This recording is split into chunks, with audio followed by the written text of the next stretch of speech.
now while it is still just outside of our viewing area.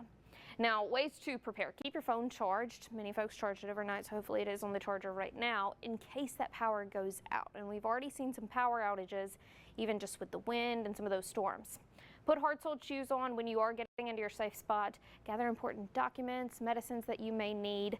Some more times on this storm as we are continuing to track that into our area. A bit of a longer track for folks that are watching right now. For more folks in the viewing area, that's going to be Walthall 113, Calhoun City 118, Vardaman there 129, Manatee 134, Okolona 208, Tupelo 224, getting closer towards the Fulton area there at 247, Sulligent 256 over towards Alabama. That is still 3 hours away, but we are giving you this large heads up because it has already caused tornado debris signatures. This has been confirmed to cause debris, power outages, trees down, so needing to stay aware with storms like this, especially through the overnight period, as many folks will be wanting to go to sleep. This is an extra heads up for those folks, especially the folks in parts of Grenada County, Montgomery County, Choctaw County. That is going to be impacting you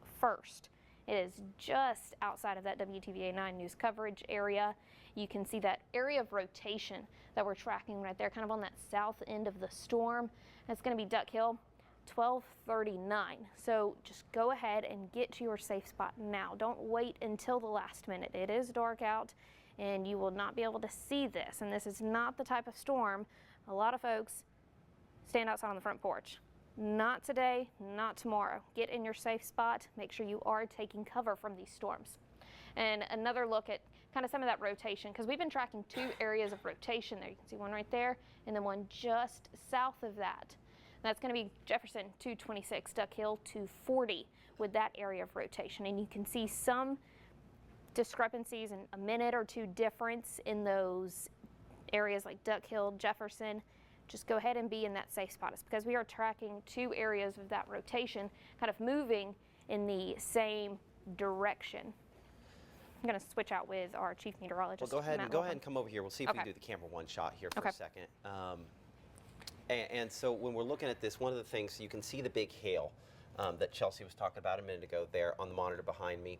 But if we bring this back to the radar here for a second, Storm Track Doppler radar, I think it's really starting to get more organized. I mean, it's about, so it got really organized, produced, you know, the storm number 1 produced the significant tornado. It's gone through this kind of transition. It was near Greenwood where it's occluded, where it's kind of wrapped up that. And we can come back here and look at this for a second. You see how it's kind of wrapping around there again. I think it's about to probably start to go back into big bad mode, unfortunately. Yep. I mean, these storms work in cycles, so you'll see it kind of weaken and then strengthen and then weaken and then strengthen. I mean, we've seen storms do that many times before, and this one is strong. It is a nighttime storm.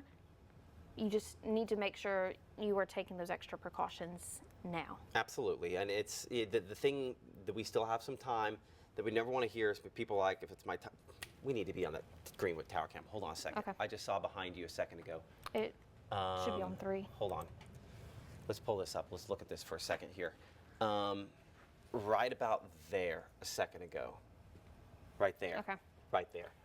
Pull it up on chroma key real quick. Let's go back over to chroma key for a second and look at this. I think we might have a shot at this. Yeah, go ahead and pull that up. Yeah. Get out of the way. Yeah. Yeah, right there in the middle. That's probably it. So Yikes. from like here to about here. Yep. Let it kind of lightning one more time. Whew. You can see the strikes on either side of it there. Yeah. Man, I'm gonna check with our chasers for a moment here. Is my phone over there? Okay. Yeah. I'm gonna grab It this. said it's back on the ground in the Greenwood area. That seems reasonable looking at what we're looking at on the camera there. So if you know somebody that lives out there in Greenwood, we need to definitely make sure that they are going to and into that tornado safe place. Yeah, you can see a good look at it just then. I don't know if you missed it, but I mean, you can see once it does kind of lightning, that tornado that we're talking about, that was a good one. This is a serious situation for folks in the Greenwood area, and then for our area that's going to be moving into places Grenada County, Montgomery County, thereafter that Choctaw County on down the line. The thing is this might be our last chance to see this until it gets all the way east to practically 45. Because there's not a lot of cameras out there. The storm chasers are putting up a bunch of cameras. We appreciate all the hard work they're doing, but that North Mississippi Storm Chasers tech info there, utilizing that camera, that is likely looking back into that rotation there near Malmason. That is confirmed tornado for sure on that. So you can see how our winds have really kind of wrapped back up on that. We talked about how it was transitioning. We had probably 2 tornadoes for a little while there, at least 2 areas of concern. Now near North Carrollton, you can see as it switches between our different radars there. Now we're looking all the way from Monroe County, well over a mile in the air, but that's what's coming toward Duck Hill. So I'm going to pop that for you there, just kind of in the corner, and you can see that track on top. All right, sometimes for that storm that you really need to take extra precaution, that's going to be Duck Hill 1236 there, Lilac 1247, getting closer towards Alva there 1253, Reading 1256. So go ahead and get in your safe spot if you are ahead of this storm right now. And what we're looking at down here is that's going to be that camera there in Greenwood from our North Mississippi storm chasers, storm spotters. And once you have a little bit more of that lightning, it looks like that has tapered off just for a second, but we could see the tornado out of that camera. It looks like they're trying to turn that right now to maybe get a better angle, a better view of that storm, but we are still tracking a significant storm that has been confirmed tornado touchdown and to cause damage moving into our south and western county. So it's going to be Grenada County, Montgomery County, Choctaw County with this storm as it continues to track in. And that tornado warning goes until 1 o'clock for your morning.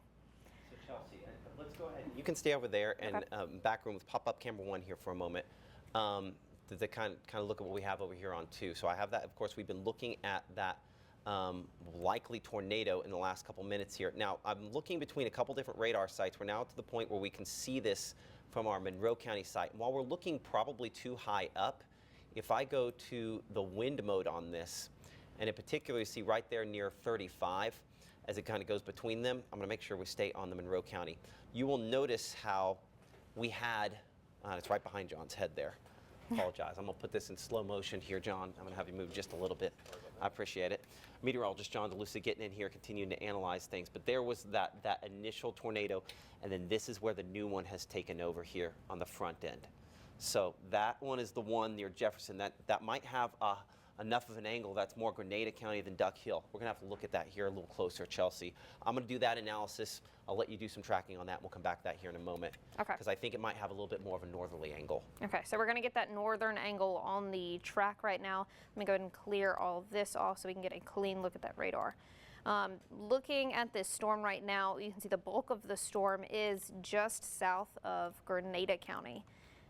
So looking closer at the rotation with the storm, where we have that is going to be close to the Jefferson area and getting a more north look at that. If that does shift north, that does include Grenada there at 1237, and then closer towards Gore Springs 1249, Spearman there 101, Big Creek area 109, Calhoun City 117, Pittsboro 119, Bruce there 122 as that continues to track over the next hour more into our area.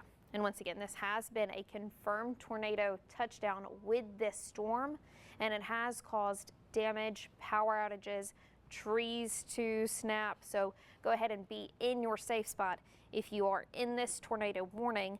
And then also if you're on that list right there ahead of the storm, you can go ahead and take a picture of this. If you know anybody that is on that list or ahead of this storm, send it to them.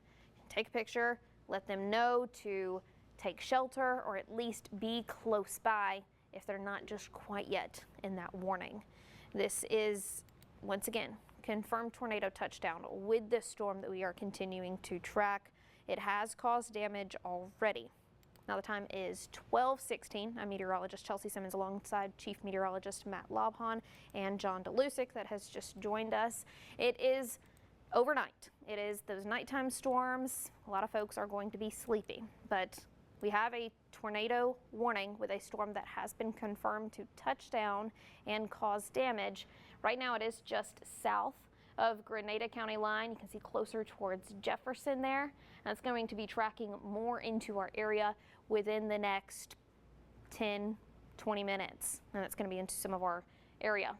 Closer towards Thai Plant, they're 1239. And then as that continues to move in, that's going to be affecting places, possibly Grenada, Duck Hill, and then moving into Webster County, Calhoun County, if that takes more of that northern turn right there that we are tracking. You want to be in a safe spot. Find a sturdy structure, whether that is your home or a shelter that you have or one of those community shelters.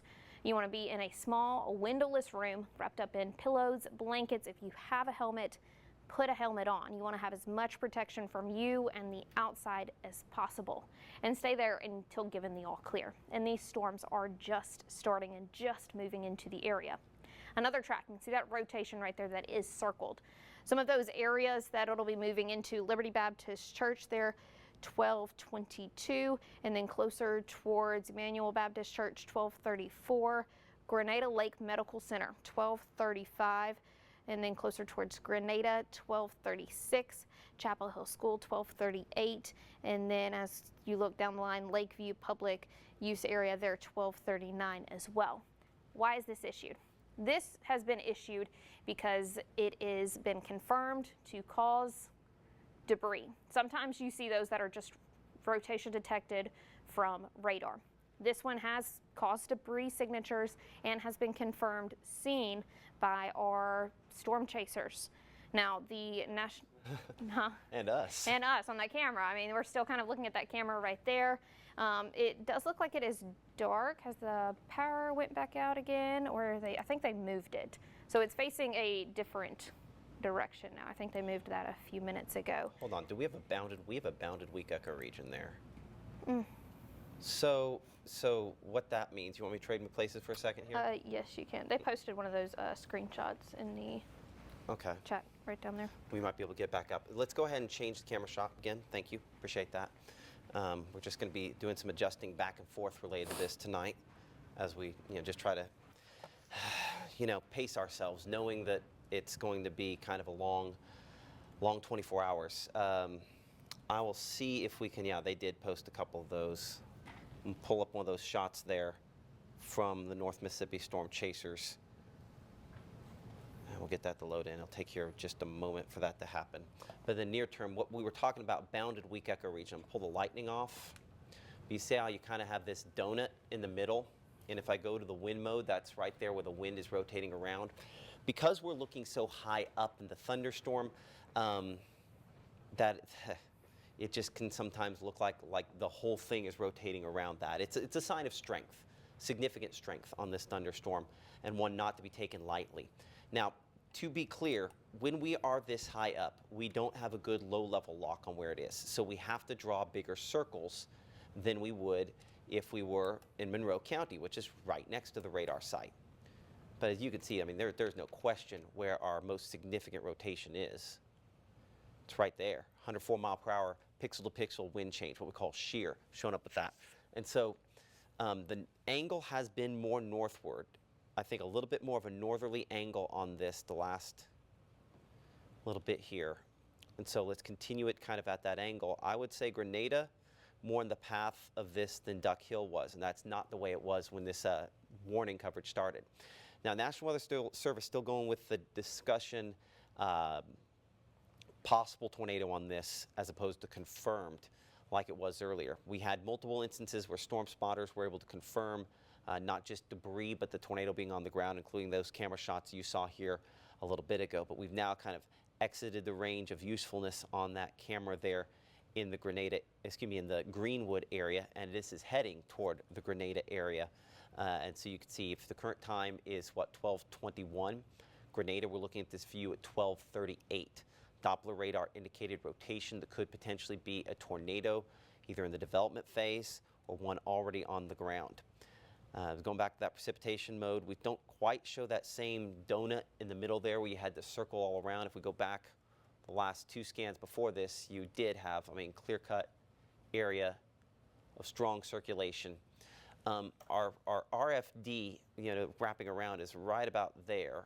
But this is, God, there's a couple spots in there. This is just very strong. Wait, do you see how that flashing comes around? And you see that spot right there? We'll see if it catches it again. So there's a couple of spots there where we can't drill down perfectly at the surface because we're so high up. But this is a very strong thunderstorm for this region, for this time of night, for this time of year. That you saw in that flash there, how it kind of curls around. So that's what is powering the circulation here that's over top of the Jefferson community. And outside of that, I mean, we could be talking about straight line winds, what we call RFD straight line winds. Let's not miss this. The straight line winds kind of coming around this. Now, I don't know that we're talking 122 miles per hour at the surface, right? But at the mile plus that is above the surface, this is generating a wind speed going forward at more than 100 miles per hour.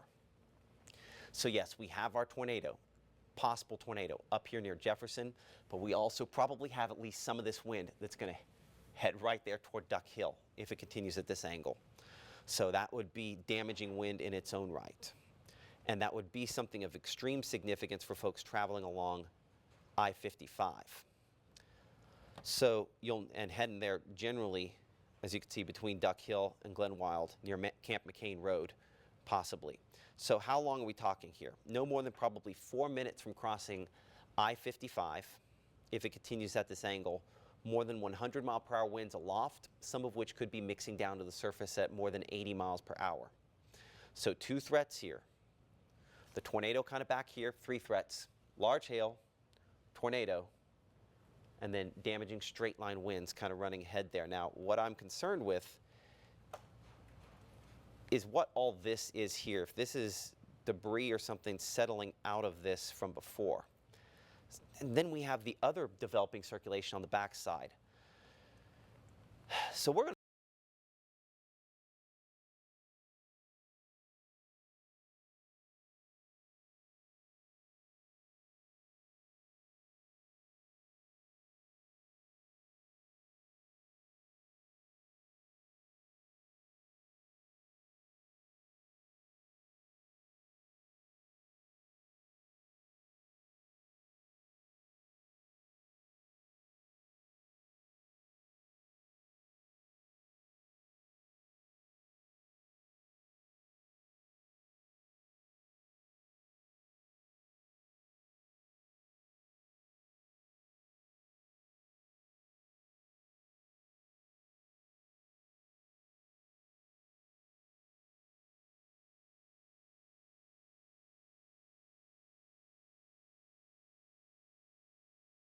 see some things over the next have here with 3 prominent wide with the tag large this. And I think the reason why they have done that is because of the time of night and trying to make sure that people ahead know of the violent nature that could be associated with this. So some of those weather calls going out for folks that that are ahead of this. National Weather Service Memphis mentioning specifically it was time to pull the trigger on the Mississippi storm. It cycled a couple of times, and it definitely looks rough, that's for sure. So it is a long ways still from Bruce, but you're getting those weather calls and possibly, if you weren't watching before, waking up to those at this moment here.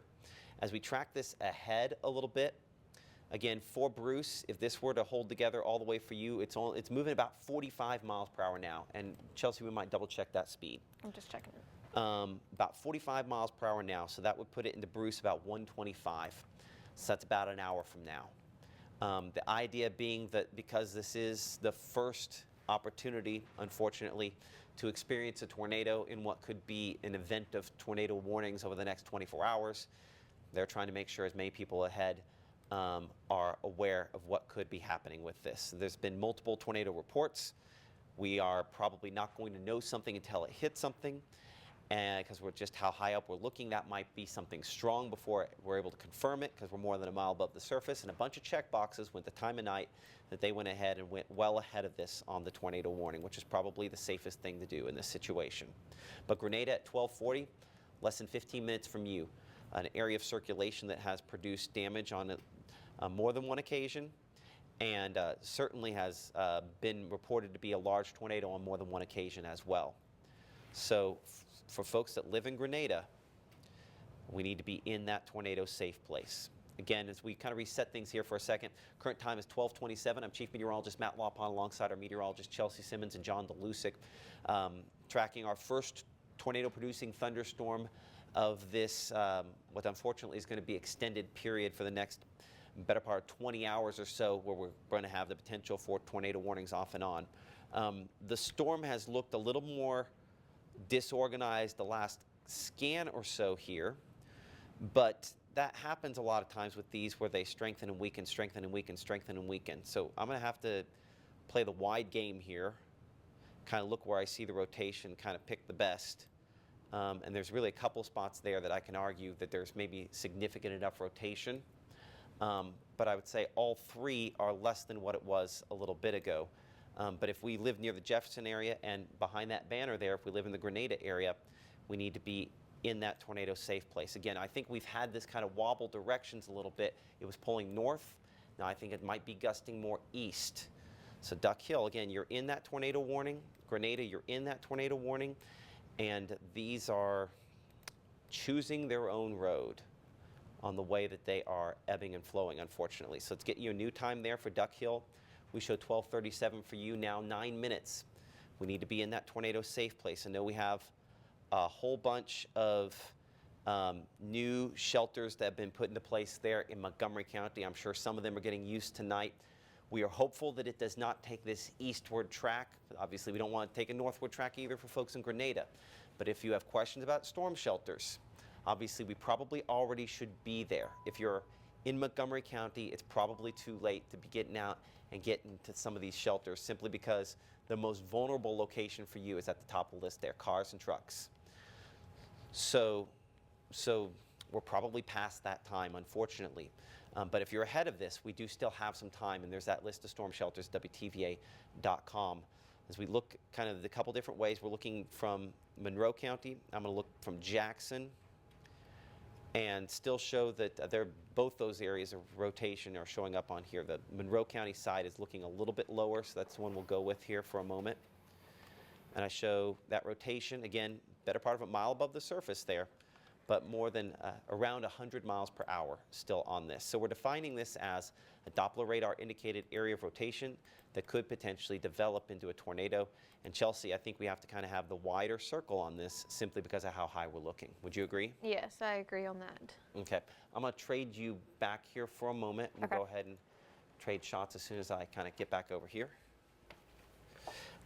Because, I mean, obviously this storm is continuing to show its strength. Yes, it is. And it has gone through a couple cycles of strengthening and weakening and strengthening. And so it could continue to go through these cycles over the next several hours. So that's why we are staying and kind of giving you those longer tracks to be aware that this is going to move through a lot of our area and could cause some damage along with that. Why is this issued? Some tornado warnings are issued because rotation has been detected. This storm has been confirmed earlier in one of its previous cycles to be on the ground and cause damage. And I think we might have it again. Okay, so go ahead and be in your safe spot if you are in places Grenada County, North Montgomery County, and then are you okay? I didn't want to be using it. Sorry. Let me get this out of the way. So right there. I think we might have, yeah. More of that tornado debris signature. So that's about to cross I-55 in the next couple of moments. All right, so 55 you can see right here, and it's Grenada County to the north of that, and then northern Montgomery County right here. So if you're kind of in that corner of Grenada County, Montgomery County, it is almost on top of you. If you're ahead of this really right now, you need to be in a sturdy structure, middle of your home, lowest floor, whether that's home, apartment building, you want to be on the lowest floor of whatever building you are in. You want to be in a small windowless room wrapped up in pillows, blankets. If you have a helmet, put a helmet on. And we say that because, of course, you need to protect your head, but you need as much protection from you and everything outside as possible in case this does have flying debris along with that.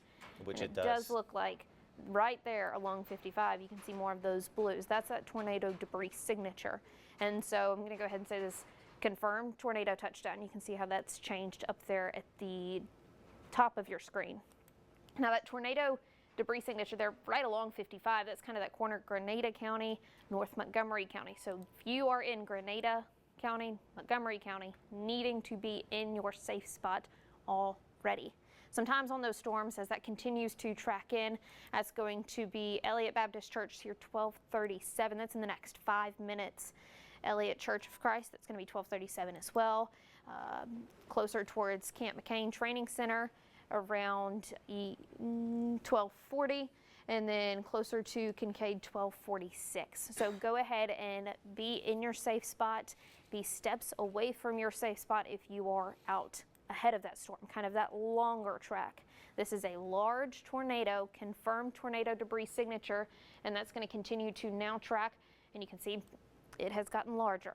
This is important for folks ahead of this storm to be in your safe spot. That tornado debris signature has gotten larger over that past scan, and it's going to be getting closer towards 51 there. You can see that goes from Grenada towards Montgomery County.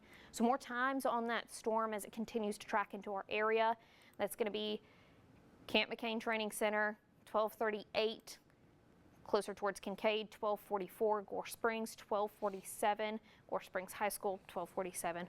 Providence School, 1250. Pleasant Grove Church, 1251. And that is going to be a large tornado with a confirmed tornado debris signature there, moving into Grenada County, North Montgomery County. You need to be in your safe spot now. They're confirming the debris up to at least 10,000 feet. And so that chart you see there mentions the reason why that's important, obviously. And you can see those winds right there. 10,000 feet, that's going to be winds of 111 to 135 miles per hour, and that could be an EF2 storm.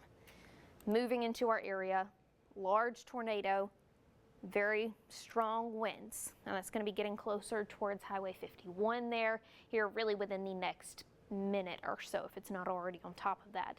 That's going to continue to track into Grenada County, far north Montgomery County, where this rotation is. And now this is issued because it has been confirmed, and we are tracking that tornado debris signature right now. That's moving through parts of Grenada County. You can see a lot of that right there. Ahead of this storm, you need to be in your safe spot. A mobile home is not safe, especially with winds 100 plus miles per hour, even really weaker than that. They're still not safe. You can scan that QR code right there to find that shelter list. It's also on our website at WTVA.com. He's getting a long track there. Gore Springs here in the next few minutes, going to be getting impacted by that strong storm. So more times as we're trying to get a correct movement on this storm, it's going to be Gore Springs 1248, Dentontown 102, Big Creek 109, Calhoun City 116, Vardaman 128, Anchor 138, 143 for Houston. That long track there. Houston moving it into parts of Chickasaw County, which on past this, we have a tornado warning for places Calhoun County, and on down the line, the National Weather Service in Memphis has already issued that because we are still tracking this large confirmed tornado that will be moving in. That's that larger heads up to get in your safe spot. And we really can't stress that enough. This is not the night, this is not the weekend to say, hey, I'm gonna go watch these storms out on the front porch. I'll admit, I've done that before. This is not the time to do that. This is confirmed tornado debris signature moving into southern parts of Grenada County right there, right along that Montgomery County line, close to 51 there. In that center of that storm, where we are tracking that debris, that's going to continue to track slightly northeast there. Kincaid 1245, Gore Springs 1258. Slightly after 1 o'clock for, say that name for me, Matt, please. Sabugla. Okay. And I believe it's basically over Camp McCain now. Okay. That's going to continue to track through Grenada County, moving into Calhoun County. Is that going to be northern, close to northern Choctaw County? But you need to be in your safe place. Once again, that is a small windowless room. You need to be in a sturdy structure, whether that is your home as a sturdy structure or one of those community tornado shelters. You need to be in the middle of your home, lowest floor, wrapped up in pillows, blankets, a helmet if you have that, and wait until given the all clear before getting out of your tornado shelter. And really where we do have some more of that tornado debris signature is really right along 51 and going to continue to track through places in Grenada County and then on down the line getting into parts of Calhoun County. A little bit more of that track sometimes there. 1250 Gore Springs, getting closer towards the Big Creek area, 110, and then on down the line continuing to push into more Calhoun County, possibly Chickasaw County, as that area is already under a tornado warning ahead of this storm. You need to be steps away from your safe place if you're in those farther counties that are already under some of those tornado warnings from the National Weather Service in Memphis. Yes. The folks at the National Weather Service in Jackson confirming the Grenada County Emergency Manager confirms the tornado moving through the Elliot as of just within the last minute, with damage and possible structural damage out of this. So we believe this to be a damaging tornado near the Elliot area of Grenada County. Okay. And that's why we are tracking that. It is a nighttime storm. It has caused damage. You need to take this seriously. I mean, you can see that tornado debris signature right there, close to Highway 51 there, southern parts of Grenada County. Now, it does look like it is south of Grenada, southern parts of the county there, but as that continues to track through eastern parts of the county, Gore Springs is ahead of this, parts of Calhoun County ahead of this storm. You need to go ahead and be in your safe spot as well. And earlier we were looking at how high that debris was being lofted into the air, and that means we could see winds between 111 miles per hour to 135 miles per hour. So that could be that rating of EF2. Of course, the National Weather Service will have to come survey that damage, which we have seen on tornado debris signature and confirmed from EMA director there in Grenada County. And that circulation, you can see 51, it is just east of 51, north of that Grenada County, Montgomery County line, and that's going to continue to track closer towards Highway 8 there from Grenada towards Gore Springs. You do not want to be out in this storm. You need to be in your safe spot. Right now the time is 12:39. I'm meteorologist Chelsea Simmons alongside Chief Meteorologist Matt Lobhan and meteorologist John DeLusick, and we are tracking what is a large tornado with confirmed debris in places Grenada County in our area, but this has went through a few cycles and caused debris signatures even back out to our southwest. So this storm is going to continue to track through parts of Grenada County as we head through the next several hours, minutes. This will continue to move through our area. Kind of getting another track on that as that moves through. Going to be getting closer towards Gore Springs here in the next few minutes. Young's, Big Creek area.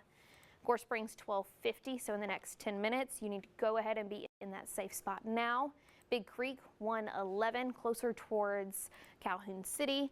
They're around 119. Derma 121, 123 there in Bruce, getting a little bit of a longer track. And I'm going to extend this a bit further to get more folks in there. Larger heads up there. Bruce 124 there, and then getting closer towards Matthews 140, Buckhorn 144, Davis Lake 148, Holka 150. So that is a little bit of a longer track, over an hour with some of those locations. But this has caused damage. It is a large storm that has been through many cycles and will continue to cycle as it pushes through our area. So clearing this off, looking back at the storm right now, I'm going to look back at that debris signature. Zooming in, it doesn't look like we have as many of those deep blues. Now that doesn't mean there's still not a tornado on the ground. Still needing to make sure you are in your safe spot, you are taking that extra precaution. It could be going through one of those weakening phases and then strengthen back up, but still needing to take this seriously with this storm as it continues to track through our area. Right now it is in Grenada County already, and then going to be moving into parts of Calhoun County soon. It is north of Montgomery County, but that's going to be Calhoun County, already under one of those tornado warnings, and then also southern parts of Yalobusha County included under one of those tornado warnings as well. Now, where we are tracking that center of circulation, you can see a lot more of those different colors. So those brighter colors, those reds, those bright greens, that's where we have that rotation. That's where we have that storm as well. And that's also where we had a tornado debris signature. Still looking like we have one slightly there. You can see some more of those blue colors. It is just south and east of Grenada. Looks like it also is just south of Highway 8 there from Grenada towards Gore Springs. And that's going to continue to track towards Highway 8, Gore Springs area over the next few minutes. I'm going to give another short look at a track there, that kind of immediate look. Gore Springs, Young. I want to include Graysport Crossing as well. So let me get a bit of a northern track on that. Graysport Crossing 1249 there. Young's, they're around 102. Spearman 104. Now if it does take that more southern track, Gore Springs here in the next few minutes. Kincaid 1248. Young's 102. Big Creek 111, 114 for the Schooner area. And so this has had that tornado debris signature on that. I'm going to clear that track off so we can get a better look at that. Looking back at the past few scans, you can see kind of that deeper blue there. It's kind of getting into some noise with the radar. So we're not seeing that as well. That rotation there, we can still see just south of Highway 8. That's getting closer, probably right on top of Highway 8 is where we have that rotation. This has been a large tornado, still is a large tornado with confirmed debris signatures on radar. And that's going to continue to track north and east through parts of Grenada County, moving possibly into southern Yalobusha County, and then also Calhoun County.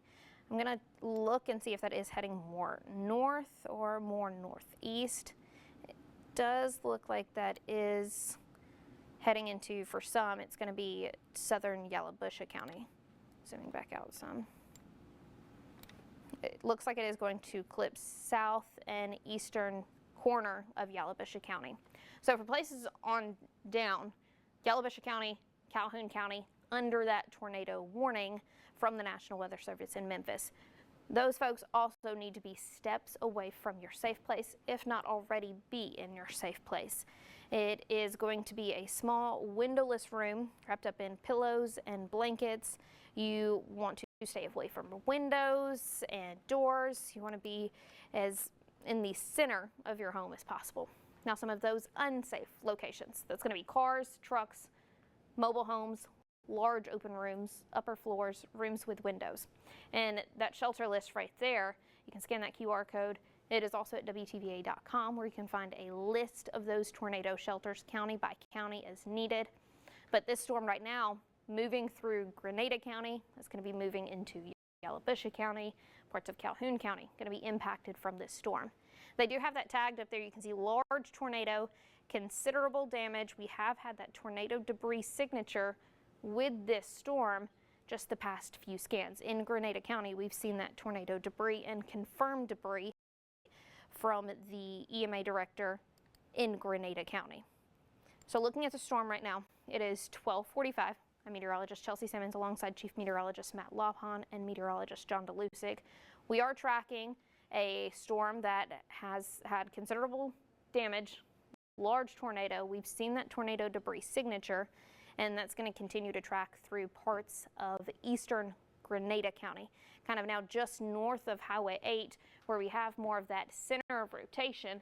It's going to be tracking into southern parts of Yalobusha County, parts of Calhoun County, as that moves north and east. I'm going to look back at that circulation closer towards Highway 8 there. You can see more of those bright greens, reds, as they are kind of close by.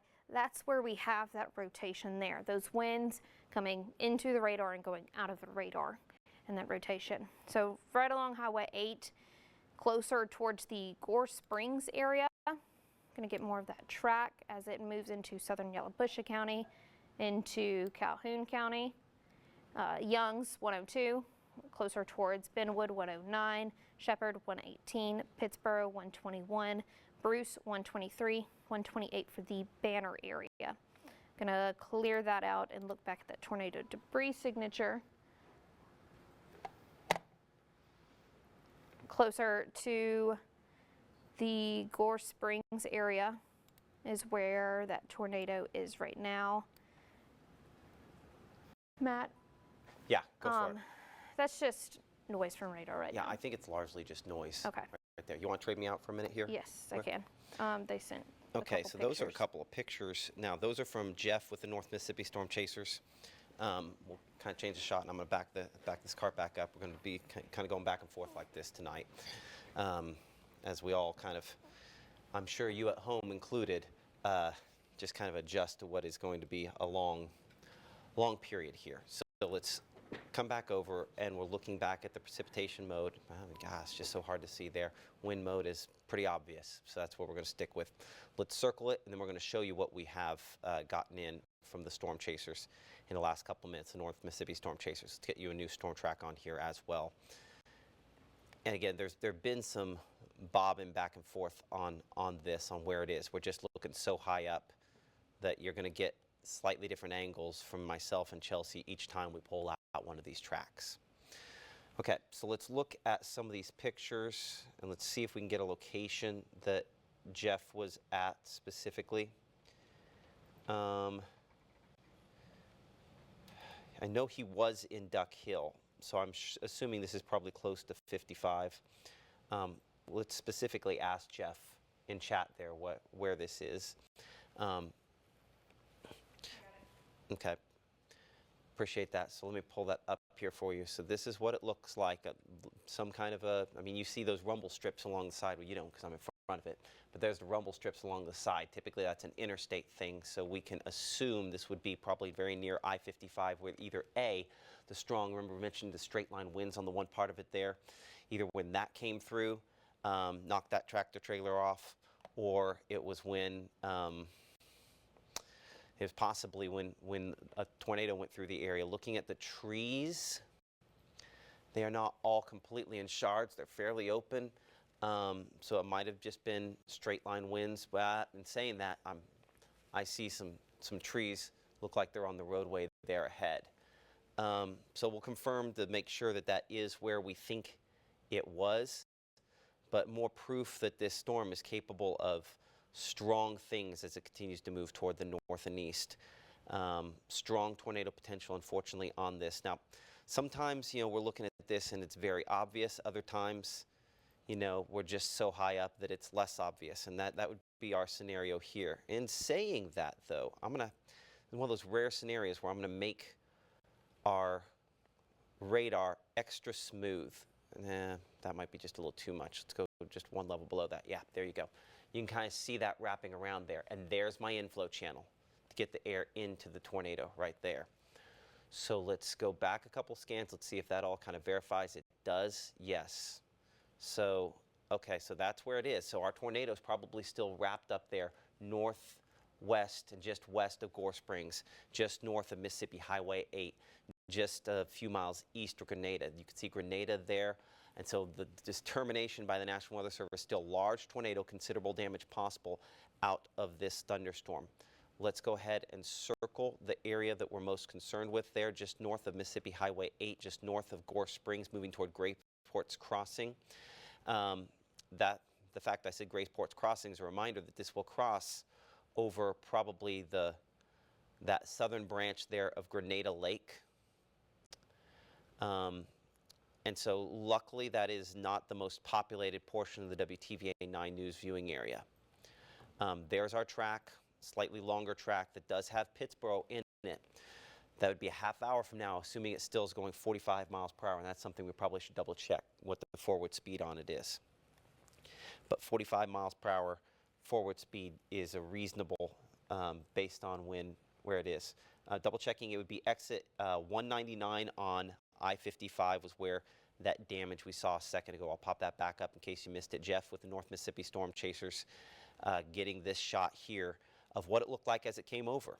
So I point that out to say that now we know we've talked multiple times about what it has done, and now you can see in picture form right there what it could do. So please take this seriously. Please get to your tornado safe place and understand that it's the middle of the night, and that might be an inconvenient thing. There's going to be a lot of inconvenient things the next 19 to 20 hours. Getting to that tornado safe place is something that we just have to do. A sturdy structure, a small windowless room where we can wrap up in blankets, pillows, put on a helmet to protect from debris, and stay there until we can give you the all clear. Speaking of all clears, Grenada proper within the main city grid of Grenada back here. Main city grid of Grenada, we can come out of that tornado safe place.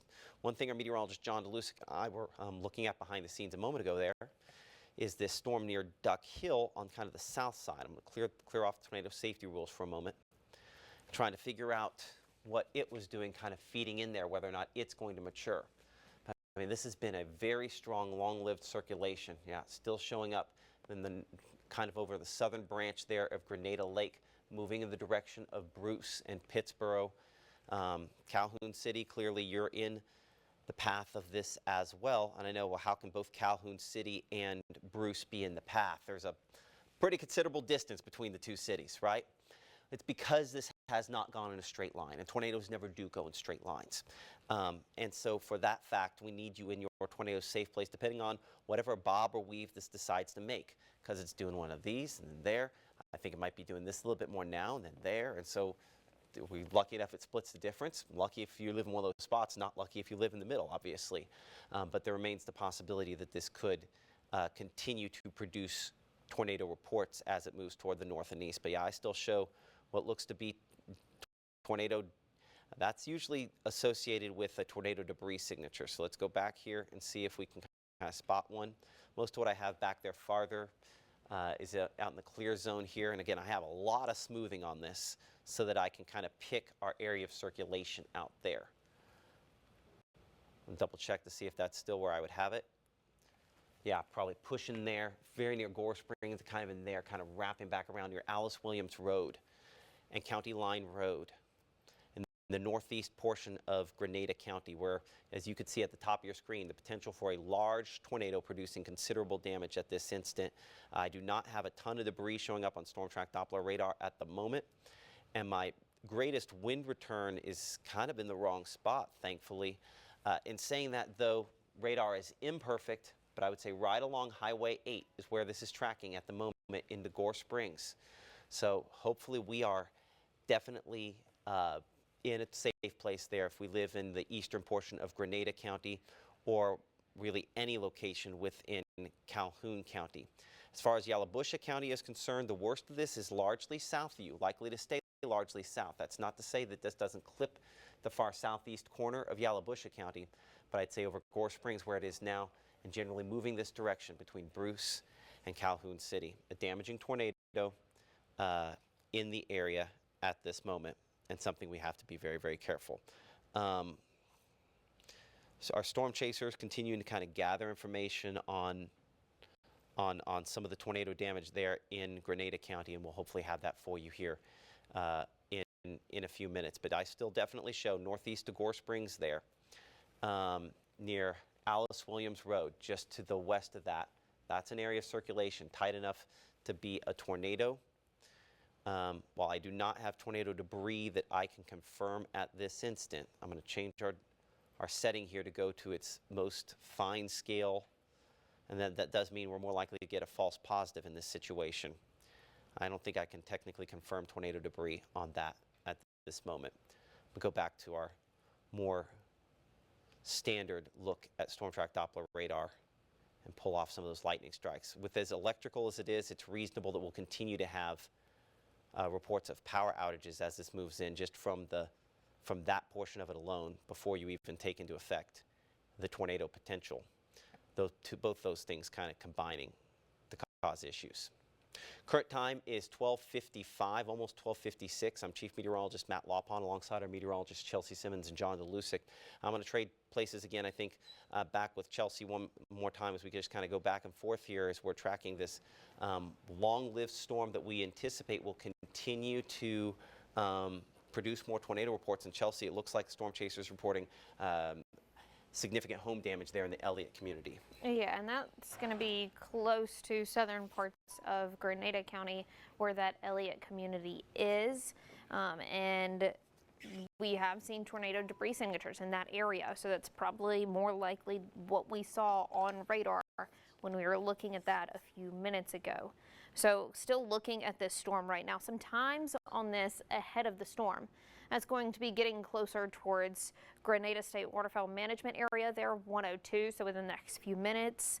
Coles Creek School, 104, closer towards Pine Ridge Church, 108, Big Creek, 110, Calhoun City Elementary School, 117, Calhoun City, 117, closer towards Pittsburgh United Methodist Church, 119, and then Pittsburgh, 119. And there has been power outages. There is just shy of 6,000 power outages across the state. I'm going to try to pull that up and get a look, refreshing that right now, and then I can go back to it.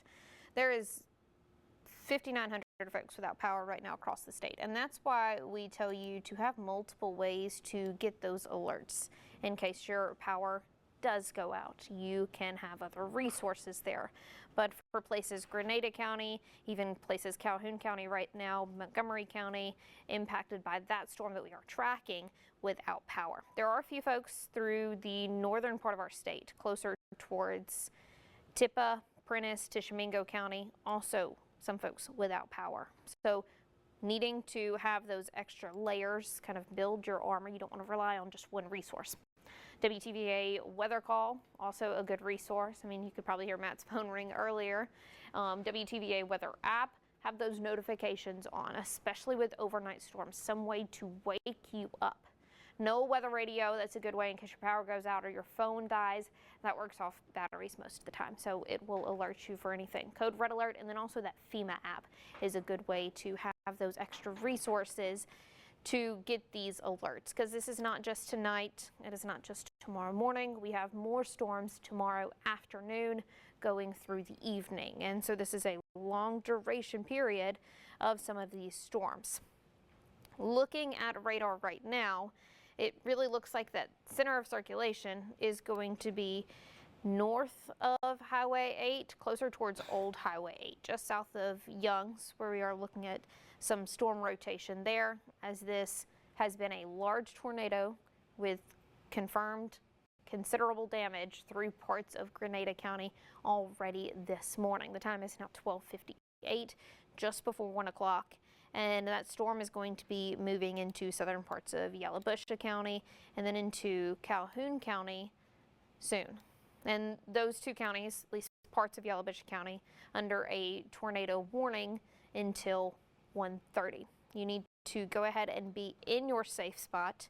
You want to be in a small windowless room wrapped up in pillows and blankets, a helmet if you have that, some unsafe locations. That's going to be cars, trucks, mobile homes, large open rooms, upper floors, and then rooms with windows. You want to be away from those doors, those windows. You want to put as much stuff in between you and the outside as possible. And you can find that shelter list. You can scan that QR code right there, but also it's on our website, WTVA.com. So looking back at radar, we want to give you another look at this, another track as the storm continues to move through north and east parts of Grenada County. So moving through southern Yalobusha County, Calhoun County soon, Young's 102, closer towards Bounds there 110, Shepherd 119, Bruce 124, Banner there at 130, and that's about 30 minutes away. That's on that far side of that tornado warning box.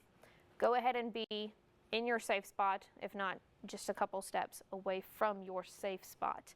This is been confirmed tornado damage. It is an overnight storm. These are potentially very dangerous storms. I mean, we've already seen that damage. We've had confirmed reports of that. So looking at this storm, it is going to continue to move through. You can see kind of that area of circulation that we're still tracking. Northern parts of Grenada County, moving into Yalobusha County, that corner of kind of Yalobusha, Grenada, Calhoun County soon as that continues to shift north.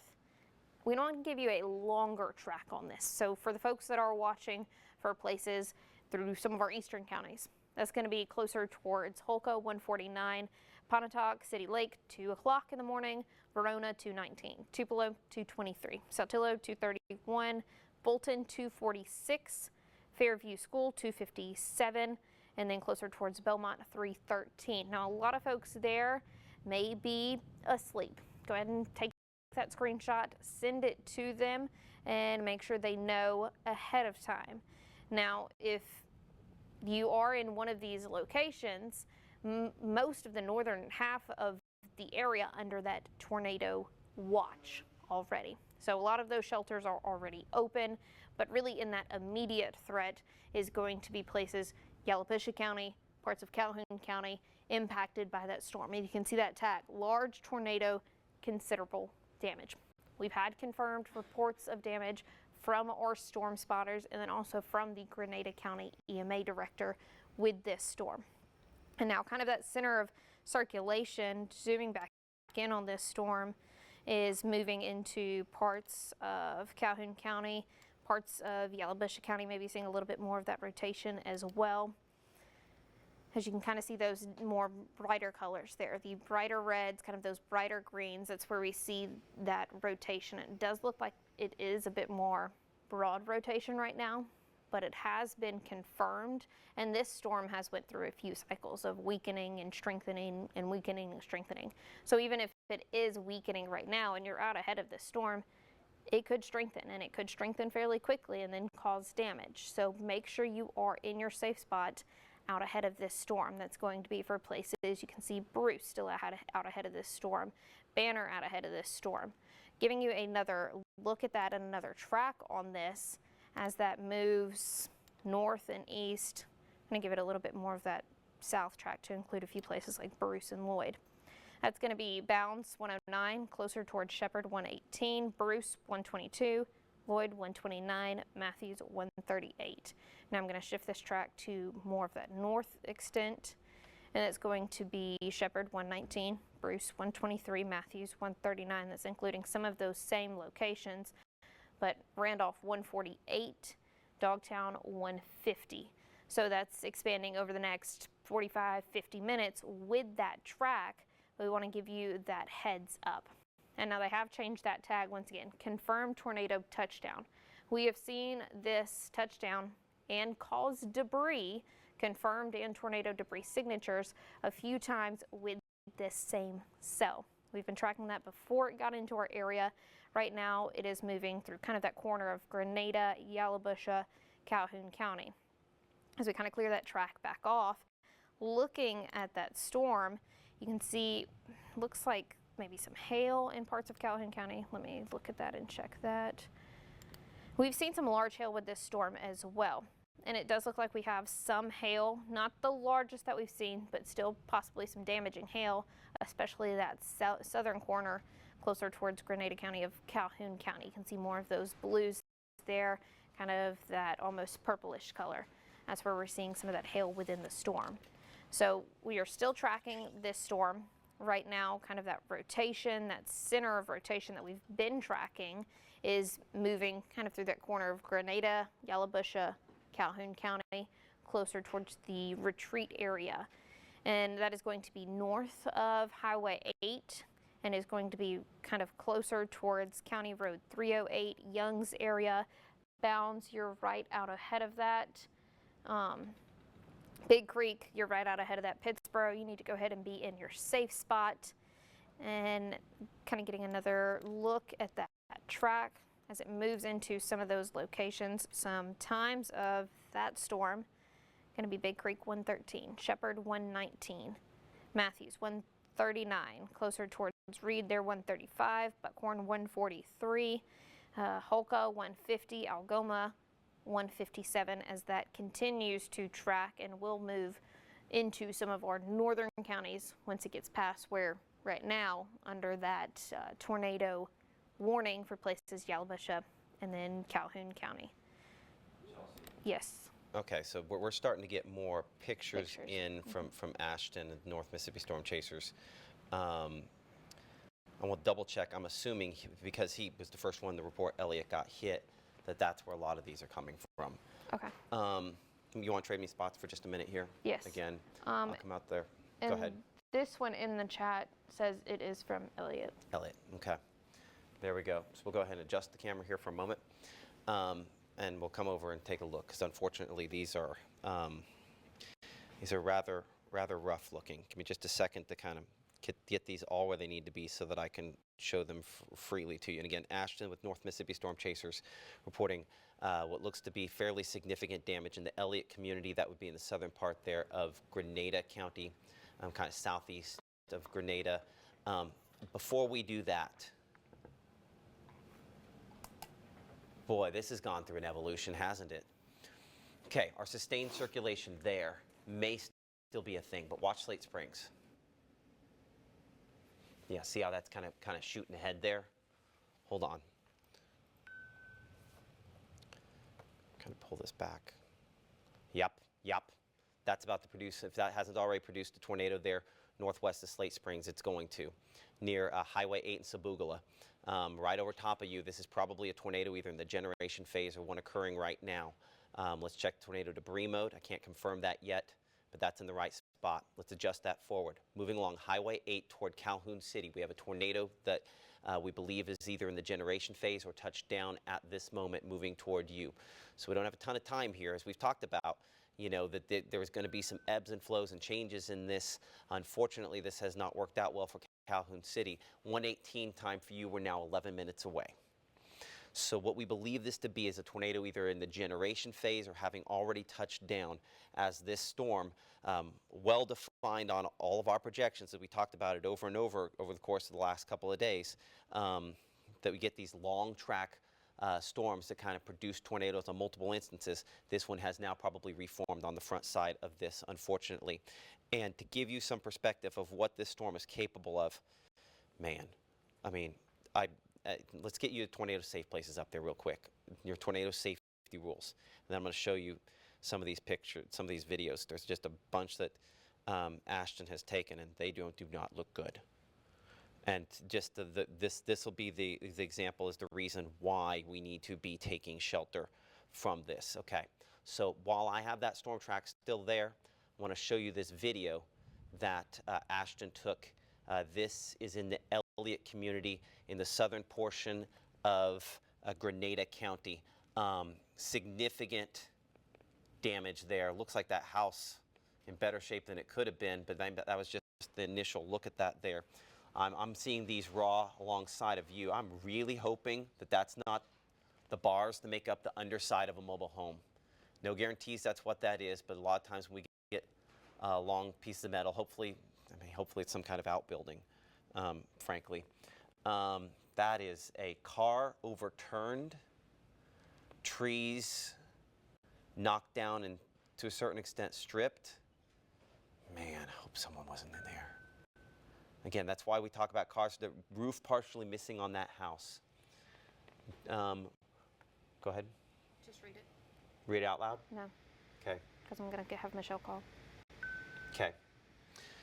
So we're working to confirm whether or not people have been hurt there. Clearly, this is the worst case scenario that we didn't want to see. A nighttime strong tornado that has hit the Elliot community there in Grenada County. So with that as what you have now seen, moving along Highway 8, we believe is the next iteration of what this storm is capable of. It produced a tornado when it was near out toward Greenwood before that point as well. And we believe moving up Highway 8 toward Calhoun City, we have that same storm producing a tornado. I cannot confirm tornado damage at this instant, thankfully. But of course, in order to confirm tornado damage, it has to throw it, in this case, up about a mile in the air, maybe a little bit more than a mile in the air there in Calhoun County. So by the time we can confirm it, it has already been doing damage for minutes. So in Calhoun City, we need to be in that tornado safe place, and we need to be there now. Current time is 1:10. As I adjust our track here for you and go back to the wind mode here on Storm Track Doppler radar, I'm just adjusting where we expect our tornado to show up the next time forward a little bit. Take this picture, send it to somebody you know in Calhoun City. As you can see there, best case scenario, we're talking 9-ish minutes.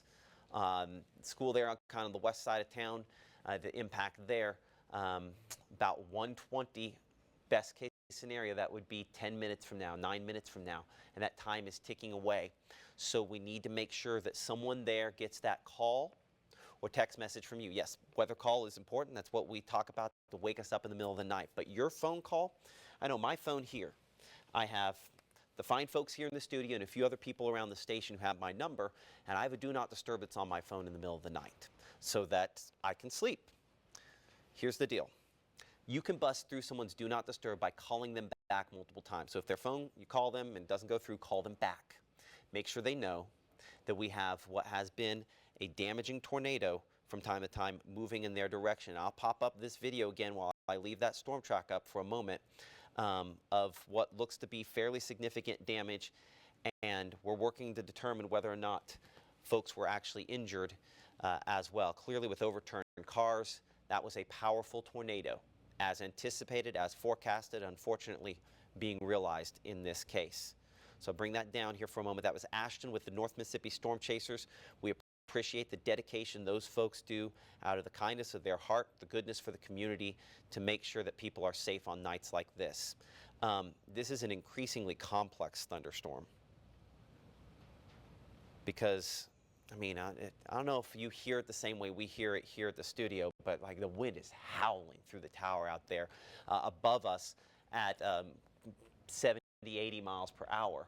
A little bit above the surface, and so that is what is powering into these storms. And what we have had happen is we've had our main rotation that we had. This was the circulation there that caused the damage near the Elliot community there. That still, look at the last little bit here, still some rotation on the backside there, but our main area of rotation is kind of on the front end there, closer to Slate Springs, and going to be working its way up there near the 9-8 split in Calhoun County toward Calhoun City. Now, Bruce, you are also in this tornado warning.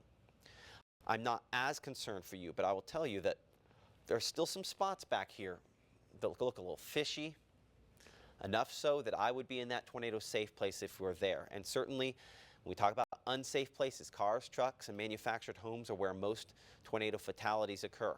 I point this out not to pick on anybody or anything, but to say that the reality of the situation is if wind can get below whatever you're in, it can flip that over. So manufactured homes that are on a slab foundation are in better shape. But tonight, reinforced structures certainly are the best place to be, if we can be, because strong tornado potential, as you saw from what we had there in the Elliott community, definitely have the potential for strong tornadoes tonight. Current time is 1:13. Almost 1:14. I'm Chief Meteorologist Matt Lawpon. On the wider shot here, we're going to do a longer track, and then we're going to stay in until this kind of makes its way through, whatever this is, through the Calhoun City area. You can see storm shelters ahead. And so when we get out here toward Houston, you are not under a tornado warning yet. But if this holds together, you will be. So as we look toward Houston, we're about 146 for you. Okolona, we're about 110. Algoma about 201, excuse me, that's 210 for Okolona, 201 for Algoma, Shannon 218, Verona at 222, and Tupelo 227. Our projections since we first tracked this, I think during Fallon, have always said about 220 or so for Tupelo, and that's still about the time, and this is on that track. Unfortunately, that is the angle this is. Now, could it weaken before it gets here? Yes. Will it stay weakened? That's not something we can confirm. We have to hope for that, but we have to plan otherwise. So if you're farther ahead, we do still have time. If we make an evaluation of our structure that we're in and we say that it is not strong enough, when we get out here, Houston and otherwise, we still have some time. But Calhoun City, we're doing the best with where we're at, unfortunately. And unfortunately, just on the wider shot, that looks like that could be strengthening. Yeah, very near the 8-9 split. I'm going to pull down those tornado unsafe places here for a moment. We're going to look for tornado debris. I perhaps do have just the slightest tornado debris signature showing up there near the 8-9 split. Let's look here at the wind mode. I don't know that that perfectly lines up. It did more a moment ago right there. I would bet you that right there, that probably was, let's check it. It's in the middle there. Hold on. No, I cannot confirm for sure that that was debris, because even though I do have that little bit of a lowering there, it's also in kind of the clear slot. Either way, it's trying very hard to produce a tornado, and you can see even some of our other in-house projections seeing more of that rotation picking up on it. That hook there we see, this is where our rotation is, very near the 8-9 split southwest of Calhoun City, and there's our air wrapping back in and around with this. So how long until we get this into Calhoun City? That's obviously the most important question. So I would place our area of greatest concern that we see the end of that arrow there. So the southwest side of Calhoun City, we're looking at about 4 miles and 5 minutes. So this is Doppler radar indicated rotation that could potentially produce a tornado. I'm going to clear off that so we have Calhoun City on there. We're going to put on our storm track that pulls out every stop sign pretty much that it can come up with. And so we show St. James Church at 1:18, current time is 1:16, almost 1:17. I believe that'd be right there where that St. James Church is. I'm going to move this north just a little bit of where I have this track. Either way, that St. James Church needs to be taking shelter. We show Calhoun City, and of course we're at that dot there in Calhoun City at the latest at 1:21. But again, somewhere in that 1:19 to 1:20 time period is where we should be expecting this to arrive there in Calhoun City. Now, I will say that our rotation looks somewhat broader, but again, we're looking about a mile up, and radar is not perfect. And so where I'm seeing it might not be the reality of where you're seeing it, because I'll bet if I go back here and I put that smoothing back up on here, we're all going to be able to see that hook on this a whole lot better, right? You see it. Right there, wrapping around, powerful storm, south side of Calhoun City.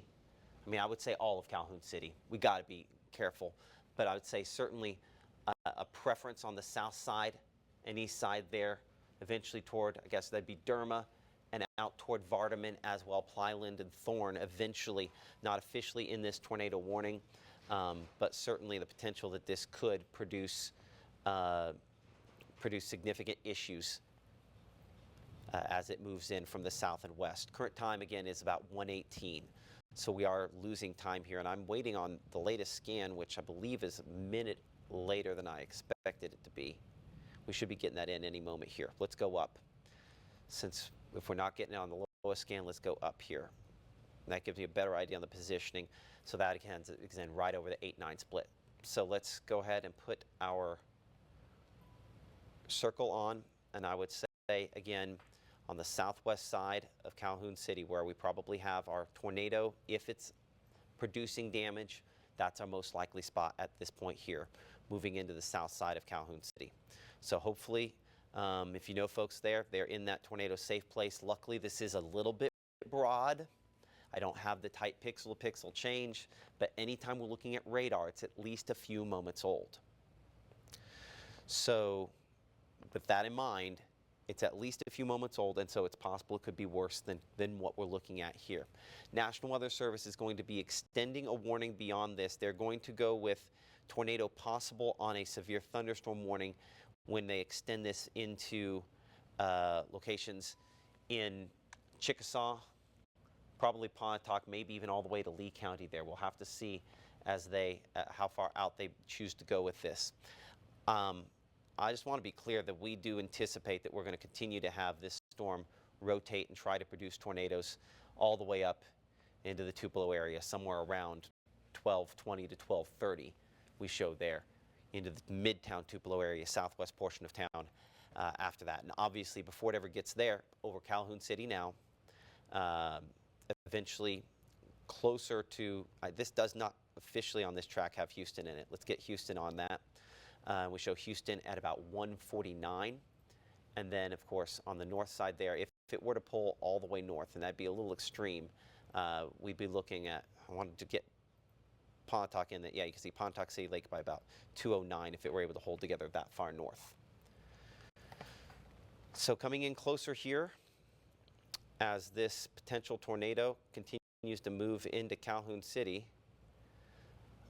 our radar is really slow right now for one reason or another. I'm coming down to kind of our lowest scan there, just on the southwest side of town. Either this has really hit the brakes, or our data's delayed. I mean, maybe it slowed down that much. Would you be able to double check that speed, Chelsea? Just the last half hour, if you can. Yeah. So I'm curious as to why it feels like time is standing still. I guess maybe that's a good thing, that hopefully people have had time to get to their tornado shelter, if that's the case. But sometimes, you know, if something gets delayed and it jumps ahead on us, I don't want this to imply more time than there is. It has slowed down. About 25 right now. We're down to 25 miles per hour. Yeah. Wow. Let me. That is Hold on. hit. That's half hour. Half hour. So it's still So 40. so it's still 40. Okay. Sorry. 40 to 50. Okay. Got it. Okay. Good deal. I was going to say, man, Yeah. it would have really turned into the Sorry, wind. that was half hour. That's okay. Nope, they're going to go ahead and go to tornado warning for Chickasaw County as they extend this ahead. National Weather Service going. I'm talking the inside edition on what they're doing here, so I apologize for that. I should wait for them to actually put it out in this case. Either way, this is an open dialogue on the fact that this has been a strong storm for a while and will continue to produce the potential for tornadoes and damage going forward. If you're just now joining us, it is 1:21, and we are continuing to track this storm as it moves in the direction of Chickasaw and Pontotoc counties. I do not know that they're necessarily going to take this all the way into Monroe and Lee counties for now, but they might have to extend that eventually if this continues to hold together. But Calhoun City, we need to be in that tornado safe place.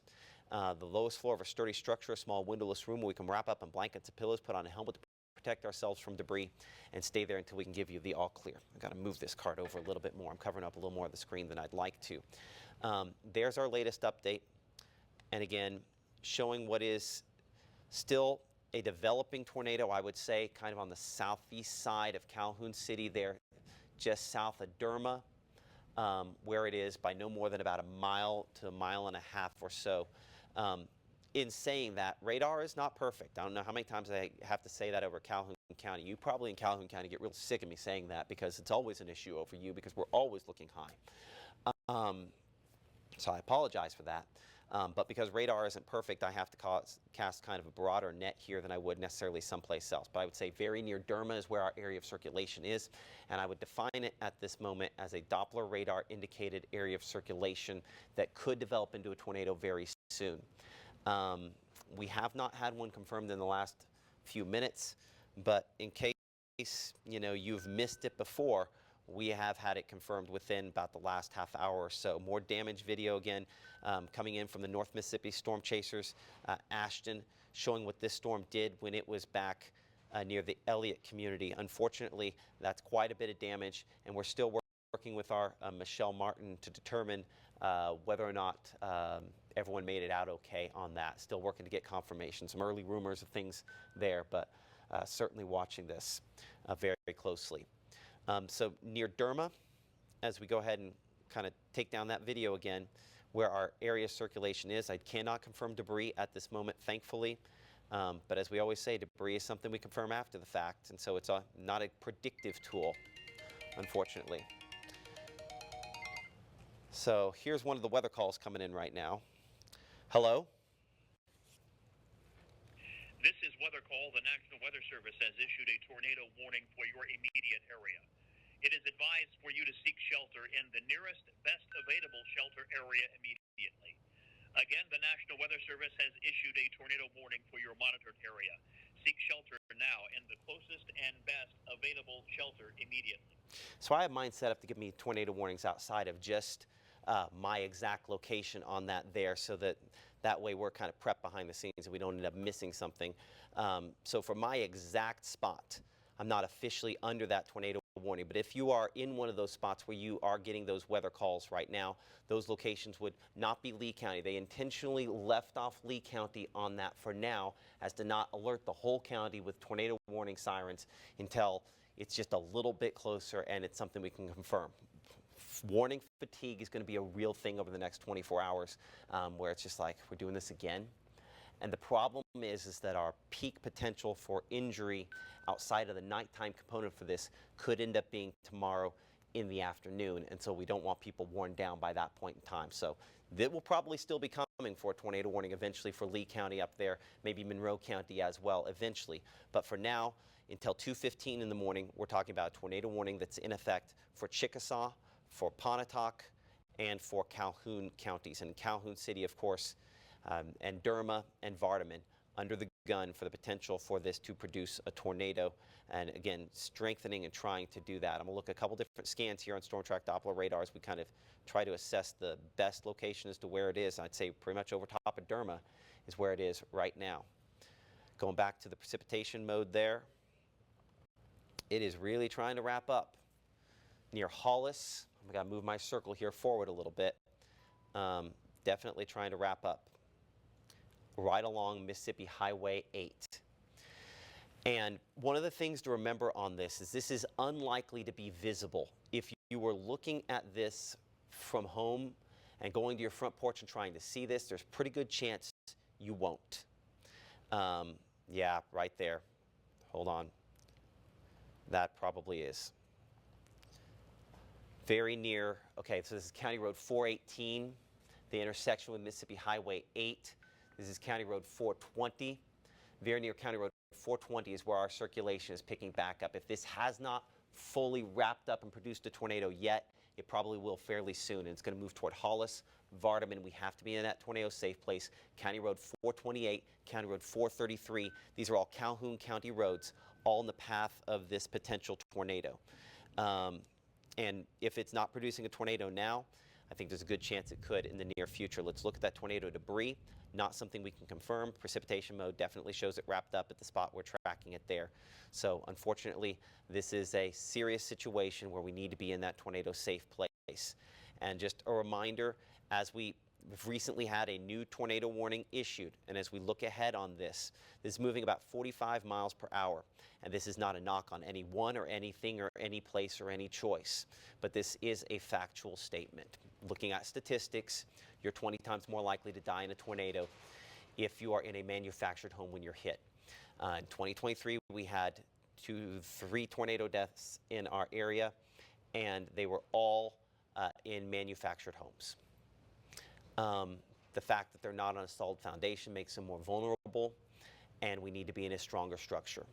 So when we're out there toward Houston, we're almost out of time. If we need to go someplace, Okolona, we might still have a few minutes where we can do that.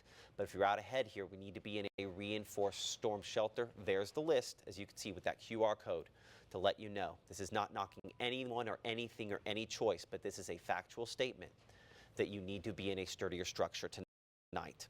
The likelihood is that we have strong tornadoes, and that could be a deadly situation if not respected. So please respect it. And so as I extend this slightly farther ahead, and then we're going to come in really tight on this. A lot of locations there. Tupelo around 2:30, Mantachie 2:40, Fulton close to 3 o'clock, Academy around 3, Scottsville after 3 a.m. Make sure we are in that tornado safe place. You can assess that by looking at what we defined there as a small windowless room where you can wrap up on blankets and pillows, put on a helmet to protect yourself from debris, and stay there until we can give you the all clear. If this is not producing a tornado, it's trying very hard near Hollis and approaching County Road 428. There's Vardaman. This is moving into the Vardaman area with the potential for this to try to produce a tornado. So it is definitely in a strengthening phase still at this point here. And whether it's produced a tornado or not, doesn't matter. We shelter either way. We protect ourselves, and let's be clear here, as men, we wake up, get out of bed, say this matters, and get to our safe place.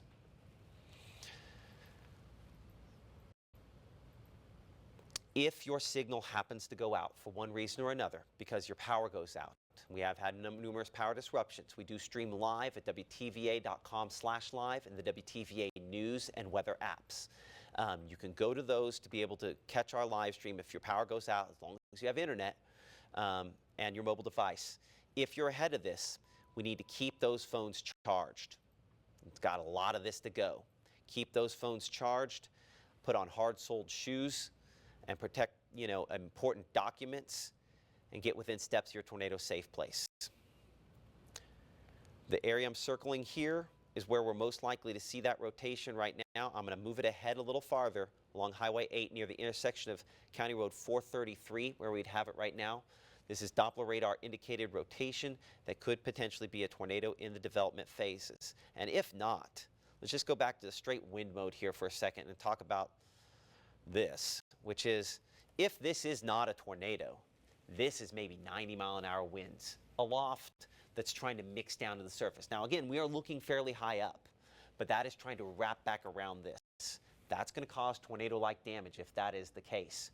We call this RFD, rear flank downdraft damage, and most of the significant wind damage events that aren't just the whole line of thunderstorms end up being this RFD damage wrapping around there. So in Vardaman, that's what's coming toward you, as well as the circulation that could potentially be a tornado trying to develop right now. As we check out the tornado debris mode, thankfully that's not something that I can confirm.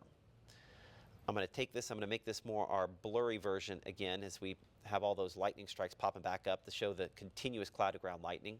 I'm going to change our radar mode here to make it more sensitive to tornado debris. That means we're going to be more likely to have false positive. I don't think I can necessarily confirm tornado debris at this moment, but there's no way you're going to see this. You're just not. Look what we have here. I have a straight up S showing up, right? This is that wind punching ahead, that RFD punching ahead, and still the area wrapping back around. So I have damaging winds going through the south part of Vardaman probably within the next 2 minutes or so, and then I have a tornado that's trying to develop and move along Highway 8. Whether it's a tornado, whether it's the straight line winds, they're both going to be highly impactful, cause power outages, and cause damage to structures if it is as bad as it looks like it could be here on the Storm Track Doppler radar. And clearly we've had nighttime tornadoes hit Vardaman before within the last few years. So you know the concerns that go along with that. National Weather Service noting the increase in the intensity of the rotation on this as this moves into the Vardaman area. Your moments are ticking away. As I put on my storm track here that plots on absolutely everything that it can find, best case scenario into Vardaman, we're looking about 2 minutes.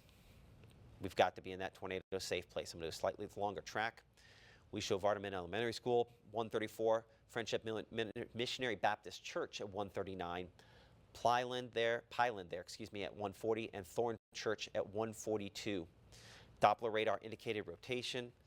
Again, we're having to look fairly high up, and we always have to kind of guess what's going on closer to the surface. But unfortunately, this has the potential to be a significant situation and could be a damaging tornado in the formation phase, or at the very least, some straight line winds that are trying to do the same thing. But this is wrapped up on the west side of Vardaman right now. I show it near the intersection there of County Road 202 and Mississippi Highway 8. You can see the lighter returns there as the precipitation's wrapping back around in this. This is not going to be visible. If this is a tornado, it's just going to look like a wall of rain, and then something happens. So tornado safe place. Pop up those rules. I hope you get tired of me saying them because that means you probably know what they're saying. But we show that tornado safe place. We've got to be in a sturdy structure, a middle of a lowest floor, a place we can wrap up in blankets and pillows, put on a helmet to protect ourselves from debris, and stay there until we can give you the all clear. Okay. So the Grenada County Sheriff's Office dispatch, according to our Michelle Martin, says that all the emergency managers are out right now, and they could not confirm the severity or how many people are hurt, but he said that there are several injuries. So again, we can confirm near the Elliot area, or at least within Grenada County, that there are at least several injuries of people unfortunately related to this tornado, and it's the same storm here, not the exact same circulation, but the same storm that's moving into Vardaman. So everything on this indicates that this storm is attempting to produce a significant damaging situation that could be a significant tornado in the Vardaman area right now. So please take this seriously. Please be in that tornado safe place. You're not going to see it. So going to the front door to try to see it is not going to help you. It's just going to be an opportunity to get hurt. Okay, Zach, I'm seeing some of these things coming through chat here, and Chelsea, if you want to kind of pull some of these up on 3, I'll let you kind of talk through some of them. We might do them in a couple different tabs, and we'll come to you here in a minute with that shot. But let me know when you're ready for that here in a couple minutes. But I want to stay with Vardaman here for a moment. Jeez. They are changing the angle. They're double checking the angle on this. They're going with a large tornado, considerable damage on their latest update on this. The reason for it is because of just how strong the indications are. And unfortunately, you know, damage, when we look for debris, it's not a predictive thing. And the possibility, the likelihood is there that we have strong tornadoes tonight. And a wider shot on this storm is not friendly at all. This is a bad one. I mean, you don't have to be a meteorologist to see how that's curling around all the way there. It's just like a big swirl all the way to the middle. A very strong area of circulation right over top of Vardaman. Our thoughts, our prayers with those folks there in Calhoun County tonight, in Grenada County that have already seen damage, as this is now just on the northeast side of Vardaman. I would show our circulation. That is the Chickasaw-Calhoun County line right there, crossing that county line. What we believe to be a tornado that could potentially be a large tornado in the development phases right now. I mean, just looking at the wind mode there, extremely strong wind wrapping around this. I do think the wind mode lagging a little bit behind my area of greatest concern. I put a little bit ahead of that there, about to move into Chickasaw County. So we need to stay in that tornado safe place if we live near Vardaman, and we need to be definitely going there if we're in Houston. While this, yes, is aimed a little bit north of Houston, this storm has had a tendency to wobble as it goes east and northeast. So I would not trust that it's going to hold any specific track. It's generally heading northeast, generally heading toward Tupelo, let's be clear. Around less than an hour from now, 50 minutes from now, if it continues at this pace, that's where it's going to be. But in the nearer term, as you could see, Parkersburg at 154, 159 Van Vliet, and over top of Vardaman, just east of Vardaman right now. I'm just keep poking and prodding this thing, going back to tornado debris, not something I've been able to confirm at this instant, unfortunately. Fortunately, I haven't been able to confirm it. Unfortunately, it still looks to be very strong and likely damaging. So defining this as we can say right now, I have not personally been able to confirm tornado debris on this, but that is something that happens after the fact, and that should in no way change your preparation if you live along County Road 441 near the intersection of County Road 39, right at the Chickasaw and Calhoun County line. Let's widen this a little bit so we can get Houston in this track. Actually, let's take off the why it's issued for a moment and get something slightly wider. Because as you'll note, Hulka, I think you're probably a little bit north. You're going to get some of the hail potential out of this, and this has moved and changed a few times. But earlier, remember, we were looking at was it going to go Calhoun City or Bruce, and it went more toward Calhoun City. And Vardaman, it's headed more east. I still show that right there across the county line. I would say right on the county line between Calhoun and Chickasaw County near Thorne, Parkersburg, Hulka, eventually Shannon, Verona potentially in the path of this, and maybe Tupelo if it pulls that far north. Let's go wider for just a moment here. This is part of a bigger cluster of thunderstorms, and I want to make sure there's nothing else in this cluster that needs monitoring. Certainly nothing on this level. This is that's a rough one for sure. Let's make sure there's not anything else out there. I know there were some severe thunderstorms south. These are mainly what we call left splits. We're not going to spend a whole lot of time. More hail potential on these. These have a long ways to go to mature. Man, I think it's more impressive on the wide shot, Chelsea, where if I didn't have any cities on there, like just it's an incredibly impressive storm, unfortunately. Houston, we need to be in that tornado safe place. Cannot emphasize that enough. This is northwest side of Houston, north side of Houston. Let's make sure, of course, you know that you have the bypass that goes around town, right? I would say this probably crosses pretty close on the north side of the bypass there potentially. Let's look at this again. I don't know. I'm not ruling out Midtown Houston either. We need to be definitely in that tornado safe place, Houston. This has gone a little more east over the last 15 minutes or so. Let's look back at the wind mode there, which continues to be extremely significant. I'm going to look at just the straight line wind portion of this as well. Again, places in here where a couple spots where you could potentially have a tornado, but that's just widespread significant straight line winds near Highland. As you can see there, I show near Vardaman. Again, this is above the surface, but somewhere in that 80 mile per hour range. kind of all of this pushing right there toward Houston. So whether it becomes a tornado, is a tornado or not, 80-mile-per-hour winds would qualify as a tornado strength wind. So you could potentially still have tornado-like damage out of the straight line winds of this, and then the potential on the north side there that you spin up a tornado. And if this gets even a little bit more organized, there remains a potential for this to produce a significant, strong tornado once again, as it has done in the past. Current time is 1:40 a.m. I'm Chief Meteorologist Matt Lawpon, alongside our meteorologist Chelsea Simmons and John DeLucic, as we're continuing to monitor these storms here. Man, the National Weather Service mentioning 87 knots at, about a mile above the surface, which is, over 100-mile-per-hour winds there. Some of that could wrap down the surface and try to make this produce a tornado, or just cause damage in its own right. Long-lived storm here. Hall community, Houston, Parkersburg, Thorne, Pyland. We all need to be in that tornado safe place if we are in these locations here. Put up those tornado safety rules for a moment. And I'm going to trade places with our meteorologist Chelsea Simmons here for just a moment as well. Because obviously this remains a very significant and potentially deadly storm, Chelsea. Yeah, and we've tracked this since it was south and west of our area. Now it is moving through parts of Chickasaw County with very, very windy conditions. And even if it is not a tornado on the ground right now, even just some of those straight line winds could cause tornado-like damage.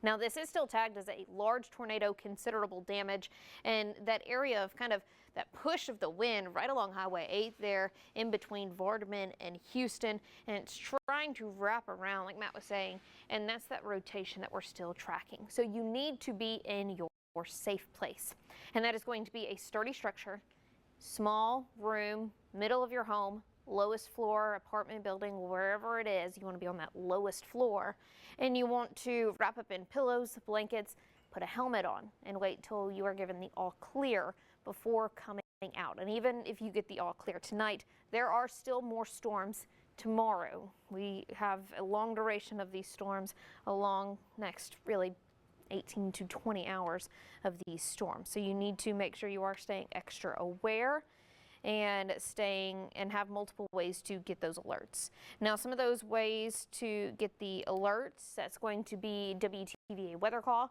You can find that link at WTVA.com. WTVA weather app, have those notifications on, especially through the overnight periods when folks are going to be trying to go to bed. No weather radio app, code red alert, FEMA app, all good resources to have with these storms. Now we're still tracking some of the very windy conditions, and it looks like kind of that push out there. You can see that kind of curve over Highway 8 down through parts of Chickasaw County. That looks like it's going to be some windy conditions there moving into Houston, really the city of Houston, seeing some very windy conditions here within the next few minutes. That is just really a couple miles away, 3 miles away, 2 miles on the western side of town. So just make sure you are staying extra careful. You are in your safe spot already, and that's going to be for places through Chickasaw County right now under that tornado warning, and then also southern parts of Pontotoc County under that tornado warning. But kind of looking closer and looking at that storm rotation along with that, you can kind of see where those bright colors mix. Those bright greens there, those bright reds, that's where it's trying to rotate. That curve back there, that's where we're potentially seeing where a tornado is trying to form right now. Let's look at the debris and see if there's any kind of debris signature on that. Not seeing any debris signature with that, just some noise from the radar. So it's good news for now. But that is still a strong storm pushing into Houston with those winds.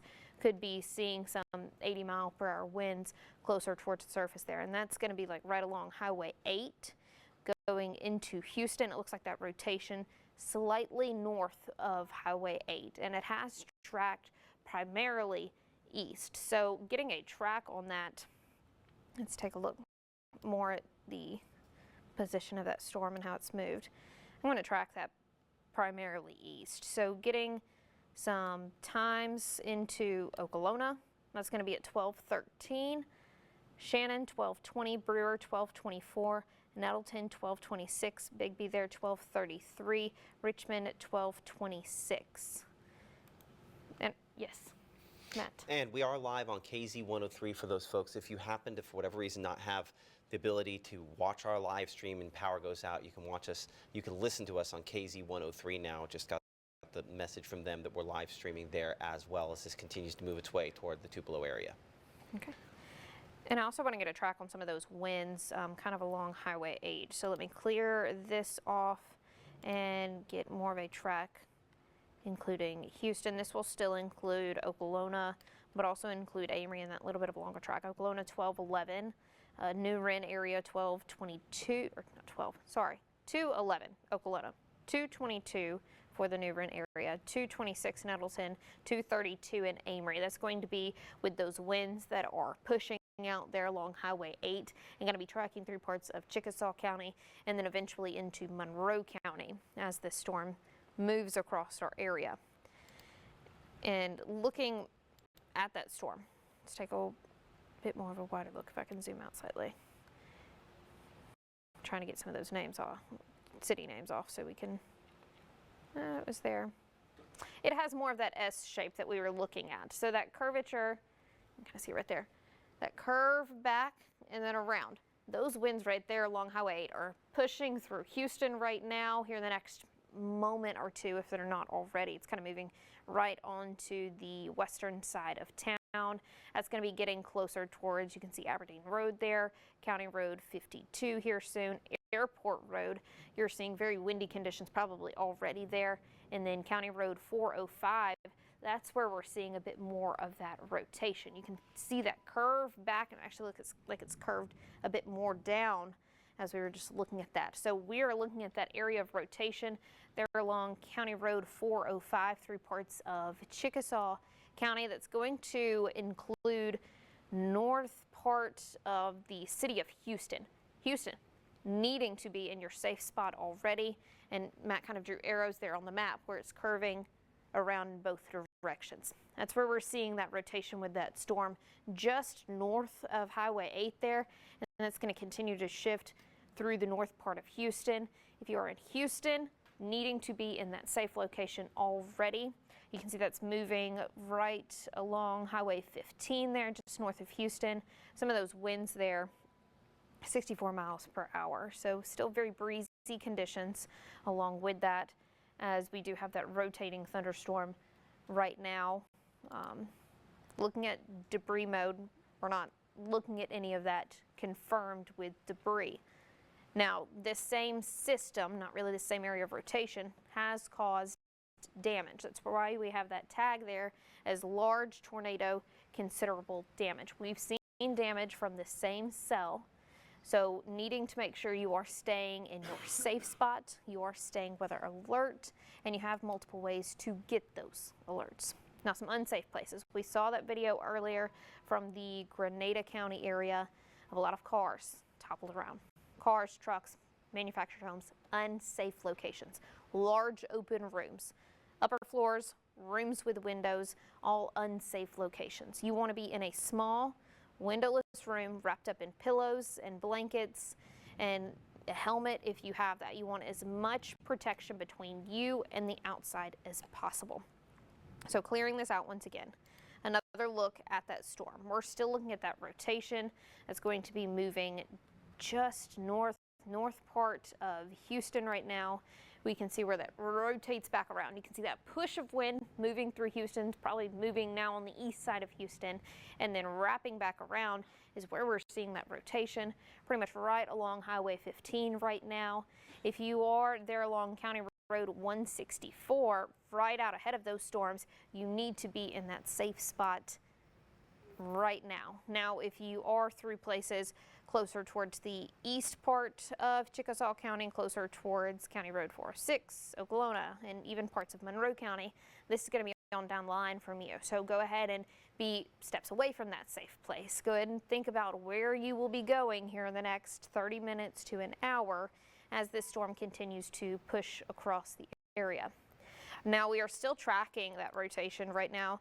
That's going to be just north of the Houston area, 15, Highway 15, and then also trying to get that county road name on there. County Road 515 north is where we're seeing a little bit more of that rotation. You can see, kind of see 6th Avenue there from Houston, but north side of Houston right now is where we have that rotation, kind of right over top of you, and that's tracked primarily east. It's almost been parallel with Highway 8 for a while. So I'm going to get another track on that as it continues to push east.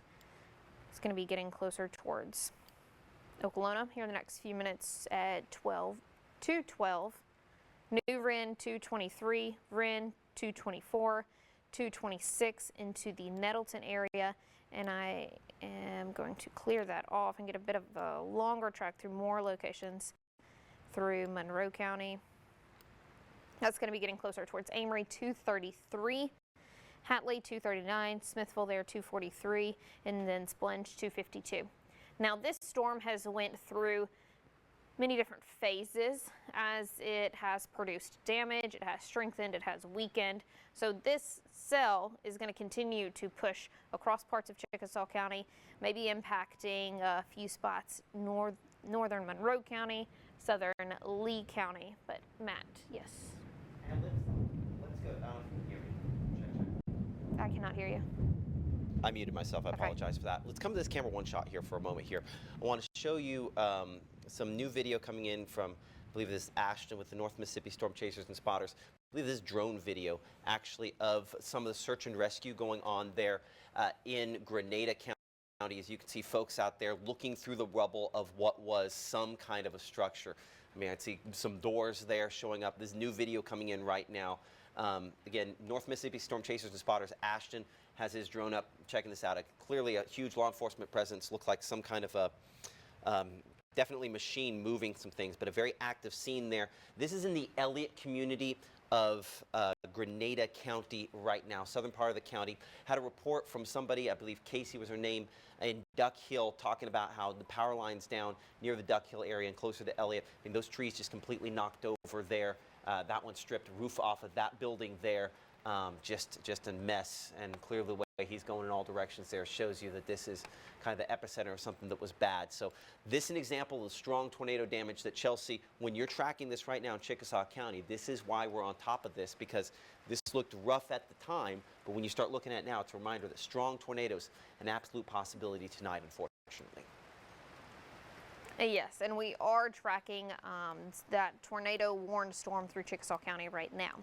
This tornado warning goes until 12:15. They will probably expand the tornado warning or put a severe thunderstorm warning down the line of this for places Monroe County, southern parts of Lee County, maybe Itawamba County included in that, as this continues to track across. They now have that just tagged as tornado warning. They took off that large confirmed considerable damage tag.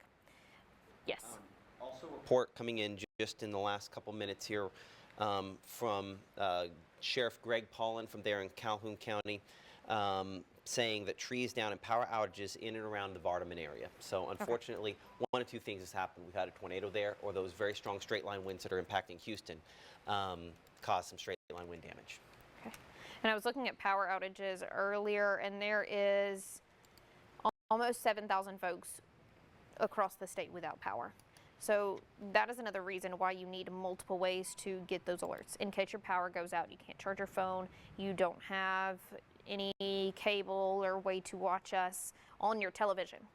No Weather Radio app is a good way to do that. WTVA Weather app is also a good way to do that. Have those notifications turned on, especially as this is a long duration event and will continue to go through tomorrow. Now also that code red alert and also FEMA app, good ways to get those notifications. So this storm that we are tracking right now still has rotation with it. Now we're looking at that area of rotation. Now it's north and slightly east of Houston, closer towards Parkersburg right there. And as you can see, some more of those greens there, reds there where they meet, that's where we have that rotation. You can see that curving back there. So right along Highway 15 there, north of Houston, south of Davis Lake area, that's where we have that rotation within this thunderstorm. And this same storm, not the same area of rotation, but the same storm has caused damage. That's what we were just looking at with Matt. So needing to take this tornado warning seriously. Even though they did drop that tag, it is still a tornado warned storm, and you need to make sure you are in your safe spot. And a safe location is going to be a small windowless room if you don't have an actual tornado shelter in your home. Lower floor, middle of your house, for example, it's going to be your bathroom, maybe under the stairs. Wrap up in pillows, blankets, a helmet. If you have one, you want to have as much protection between you and the outside as possible in case there is flying debris with this storm. So looking at that area of rotation, you can see that is closer towards the Parkersburg area, just south of that. County Road 164, it's just west of you, where we are tracking that area of rotation there. You can see it curving back around. But even just to the south of that, you can kind of see how the storm pushes out, and that's going to be those very strong winds that are moving through parts of Chickasaw County right now. That's really moving right now right across, I'm trying to get that county road to pop up. County Road 164, closer towards County Road 164. There you can see 163. These winds are going to shift into your area, and even those straight line winds sometimes can do as much damage as a weak tornado. But we are still tracking a tornado warned storm right now, Chickasaw County included under that tornado warning, as well as southern parts of Pontotoc County. Yes, Matt. Okay, so we do have new video coming in from, this would be near Grenada Lake video from Shelby. We'll go ahead and kind of pop back up over here. If we could for a moment, I'll get it pulled up for you. Shelby sending us this video. I believe this is of the tornado when it was near the Grenada Lake area. So let's go ahead and kind of pop it up. I don't know, really, no real question about what that was there. Right there would have been our tornado near Grenada Lake. As you can see that part there. Some rain on either side, but yeah, that looks like, I'm gonna re-rack that for you, show you again here for a moment. But looks like I'm gonna see if we can zoom it in a little bit. Probably our tornado right there when it was near the Grenada Lake area. So here's the deal. It's sometimes visible at night, and it's a lot of times not visible at night. A large portion of the time this has been rain wrapped. That's the assumption we still make. It's part of the reason why we say don't go out and try to get video of it. Clearly, they did this after it already passed through, once they gotten the all clear. But Chelsea, still possible that we could see strong, long-lived tornadoes out of this same storm. It's going through a cycle. It's a little bit weaker right now on the tornado end, but still producing quite a punch for winds. Yeah, and you can see kind of that push out there. You can see more of that curve back around, that push out. That's going to be some of those potentially damaging just wind gust. And I say just wind gust. That can do just as much damage sometimes as that weak tornado. We've said that several times through the overnight now. And we're still tracking that area of rotation. Looks like it has shifted slightly more north than east instead of just primarily traveling there along Highway 8, but closer towards the Parkersburg area. You can see that wrap around with that rotation as we're still tracking that a bit more broad right now, but still very potentially damaging storm, as this has went through a few cycles through the overnight period and has caused some damage with some of those cycles.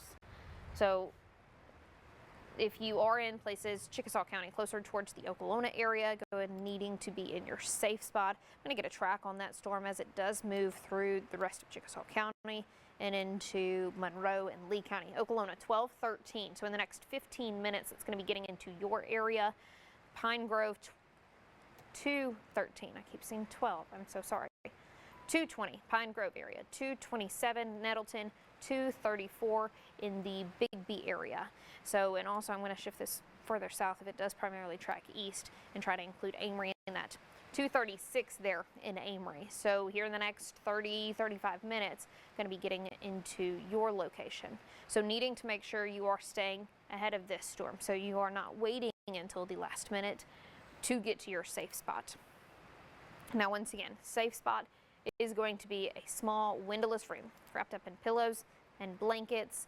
You want to be in the interior of your home, away from windows, doors. You want to put as much padding in between you and the outside as possible. Some of those unsafe locations, that's going to be cars, trucks, mobile homes, large open rooms, upper floors, and rooms with windows. And you can also see there on the screen that shelter list. So if you need to know where your closest tornado shelter is, because this is still continuing into tomorrow, you can scan that code there, or you can go to WTVA.com, and there's a list county by county of all those shelters there. Now, the National Weather Service in Memphis will be continuing a warning. I don't know if it's going to be a tornado warning or severe thunderstorm warning down the line from this warning that is already out there in Chickasaw County right now. So for folks in through parts of Monroe County, could be southern Lee County, top corner there, Chickasaw County, you could be getting a notification on your phone here soon. But this is still a strong, potentially damaging storm moving through parts of Chickasaw County right now. And you can see closer towards the Van Vliet area, that looks like we are seeing that rotation there. You can see that curve back around just south of the Van Vliet area, or closer towards 32 there.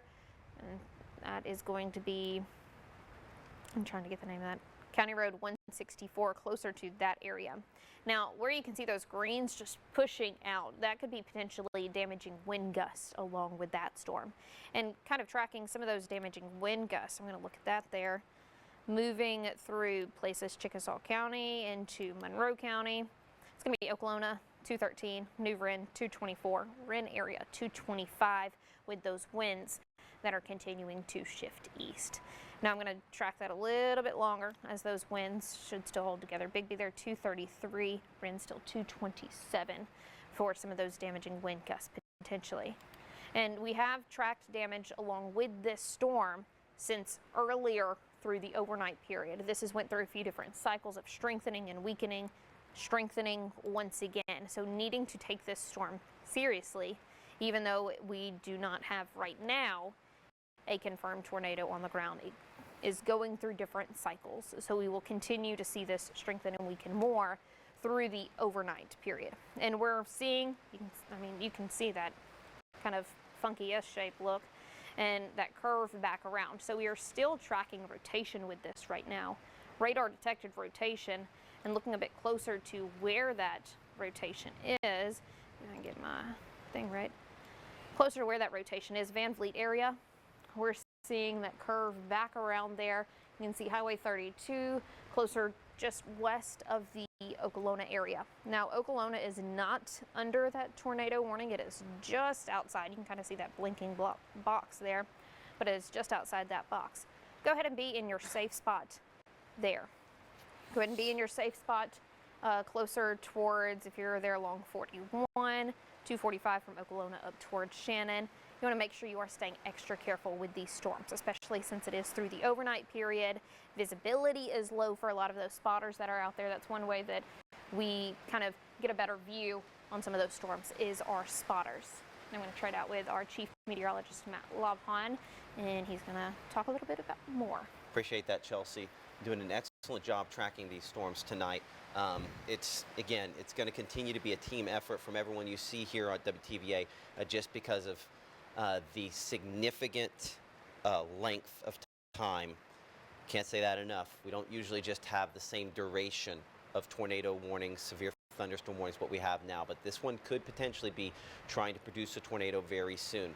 What has happened is this has gotten, it's trying to get a balance. It is going more east right now, has been the last little bit, as you heard from Chelsea. But there's a surge this direction of damaging winds. It's kind of moving there closer to Okolona. Okolona, we need to be in that tornado safe place. I know technically you're not in the tornado warning. You're right next to it. That's just a messaging problem here, because the reality is that you are in danger of either strong straight line winds or this to try to produce a tornado once again. So here's our tracker we put on everything possible. And define what we're looking at here for a moment. This is Doppler radar indicated rotation. Is it a tornado right now?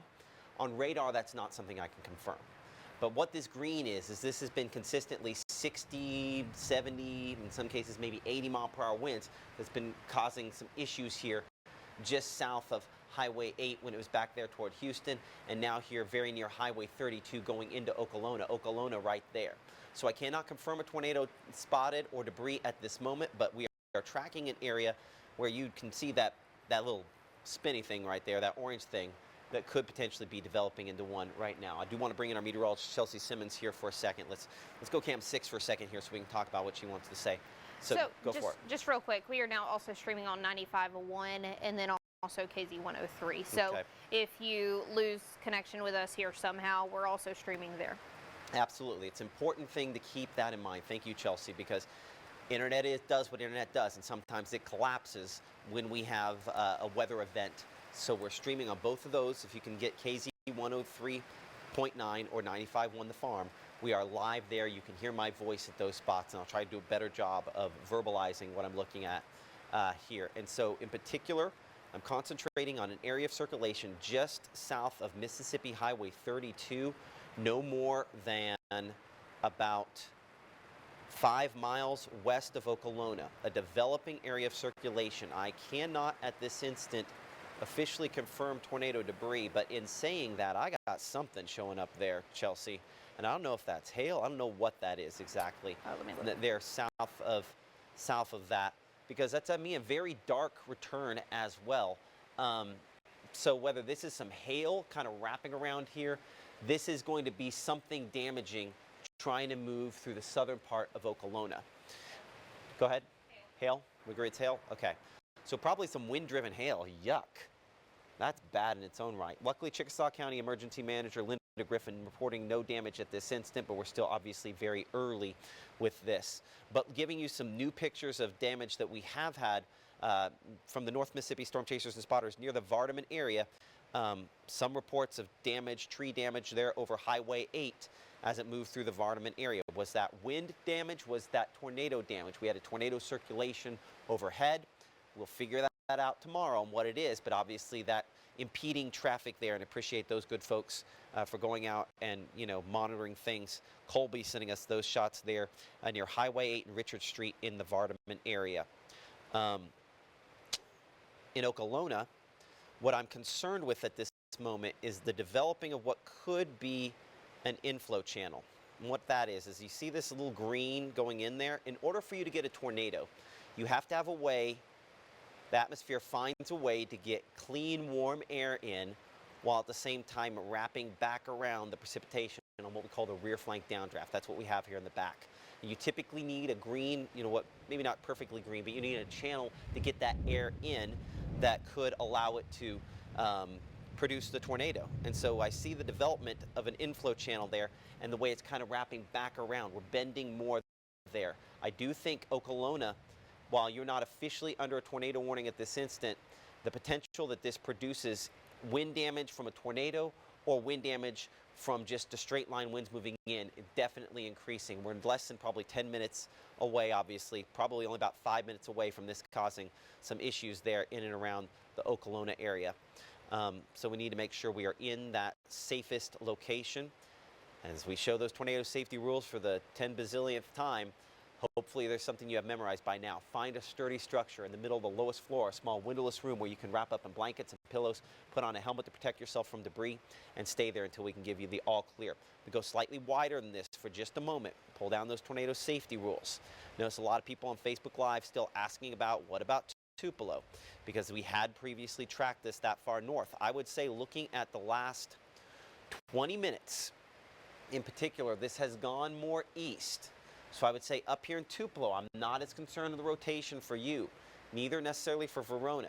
Okolona, Nettleton, Smithville, maybe even Amory, still a possibility, though that'd have to go almost directly east to get Amory. I'd say more Smithville, Turon, Bexar, in this zone there south of Fulton, probably the more likely location. But as we've said a bunch of times, this one has had a bunch of ebbs and flows on where it has gone, north and south and back and forth. But it also has had multiple instances where it has produced damage, and so we have to assume that that could be what it is bringing to Okolona as we speak. So I'm going to go back to just for lack of a better way to put it, the straight line wind mode. I'm going to track all along the leading edge of that straight line wind. Down on the north end of that, possibility that this tries to produce a, on the north side, possibility this tries to produce a tornado. The middle portion of this could be just straight line wind. In either case, we're looking at 2:13 arrival time in Okolona. It's 2:09 right now. So only about 4 minutes, not even that, because we just got a new update in my position, cut that in half. only about probably a minute and a half or so to the west side of town. We show middle of town there in Okolona at 211.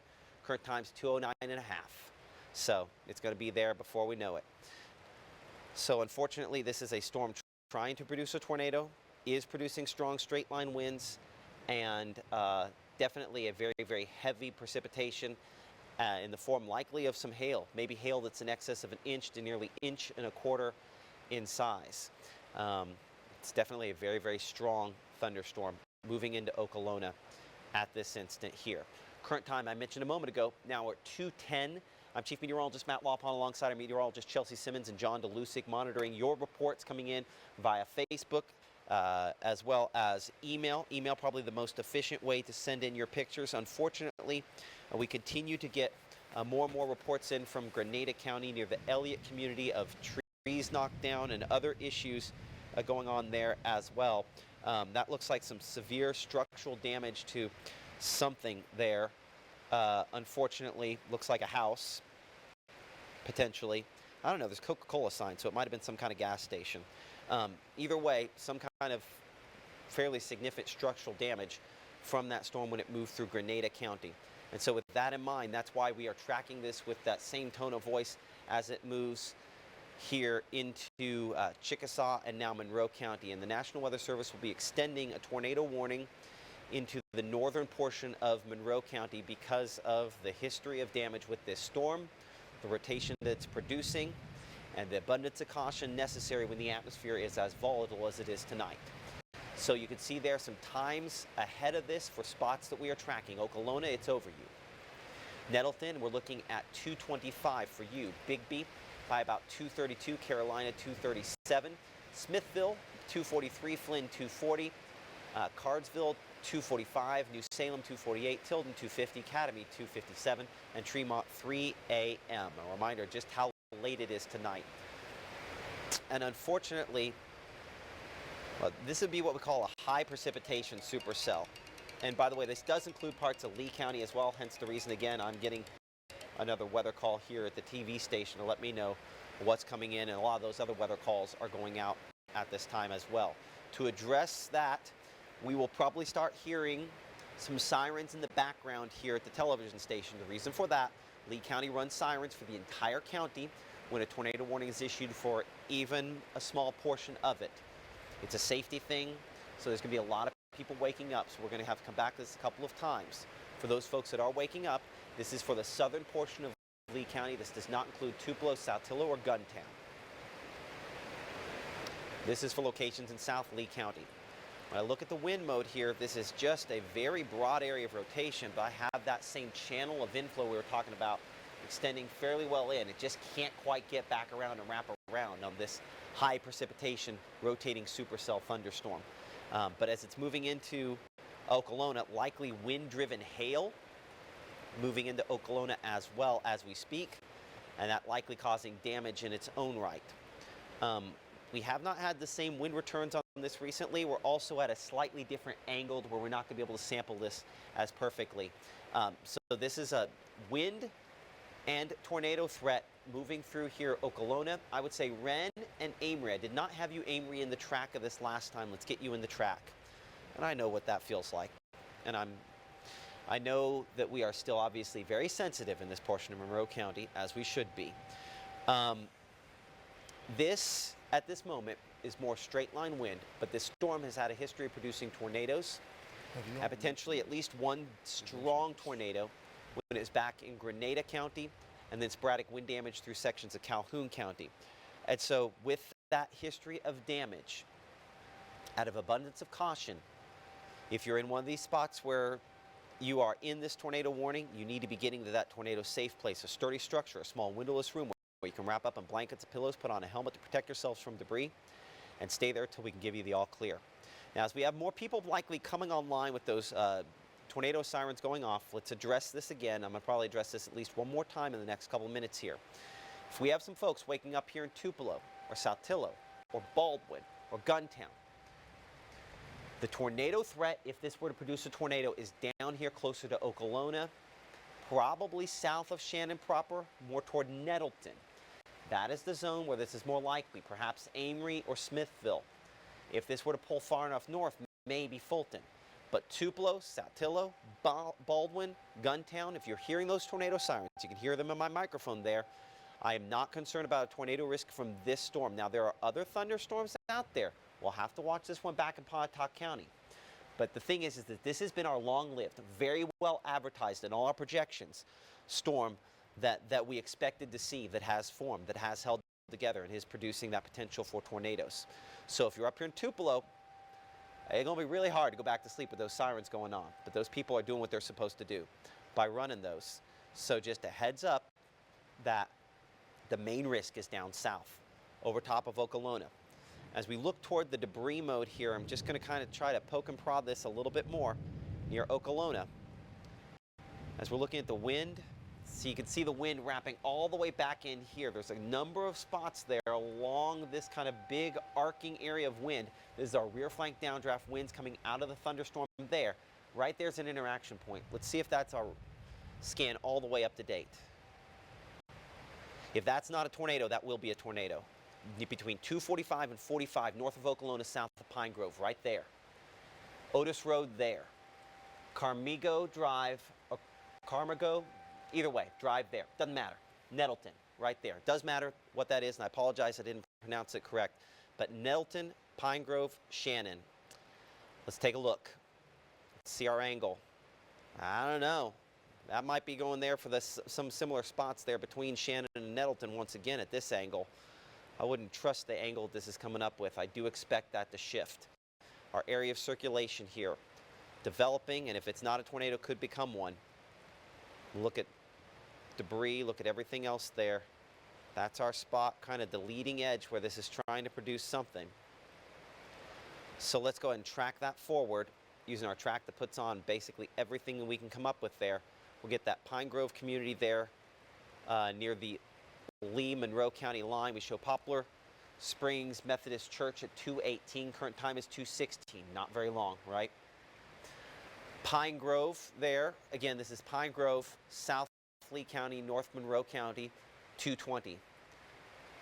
Dottie's Chapel at 2:23. Brewer 2:26. And Brewer Methodist Church also at 2:26. This is Doppler radar indicated rotation that could potentially be a storm trying to produce a tornado. It's in about the right spot where this could happen, where we get the winds at just the wrong angle. So we will know here in the next probably 30 seconds to a minute whether or not this has produced a tornado. So if you live in these spots I've mentioned, Shannon, Nettleton, Leotis, mentioned Pine Grove there in South Lee County, we need to be in our tornado safe place, the middle of a sturdy structure, a small windowless room where we can wrap up in blankets and pillows, put on a helmet to protect ourselves from debris, and stay there until we can give you the all clear. Let's circle again where we expect on the next scan to see our rotation show up. Somewhere right in there, almost at Highway 45. There's our latest scan, similar locations to what we were looking at just a moment ago there, where the winds are wrapping back around this. So this is a Doppler radar indicated rotation that could potentially be a tornado in the development phases here. As I kind of poke and prod this, look at different ways, look for debris. Not something I can necessarily confirm at this point here, but certainly watching this very closely that it could potentially take that next step, and that circulation about to cross US 45 pretty much now. And honestly, this is a miss on my part. The reality is all along that stretch of 45 from where you can go over to Okolona, up there to practically Shannon. This has been a line of probably 60 to 70 mile per hour winds hitting that from the side, and that's the most vulnerable angle. So let's not make that same mistake over here on 278 US 45.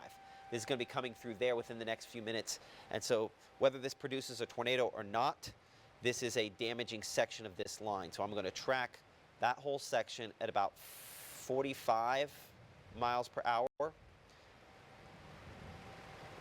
And that's not going to show anything coming up on that there until it gets Big B at 233. So instead, let's go ahead and pull out our arrow and give some times there. So we're probably talking about 3 minutes to 4 minutes before it crosses 45. It's just gone across 45 alternate.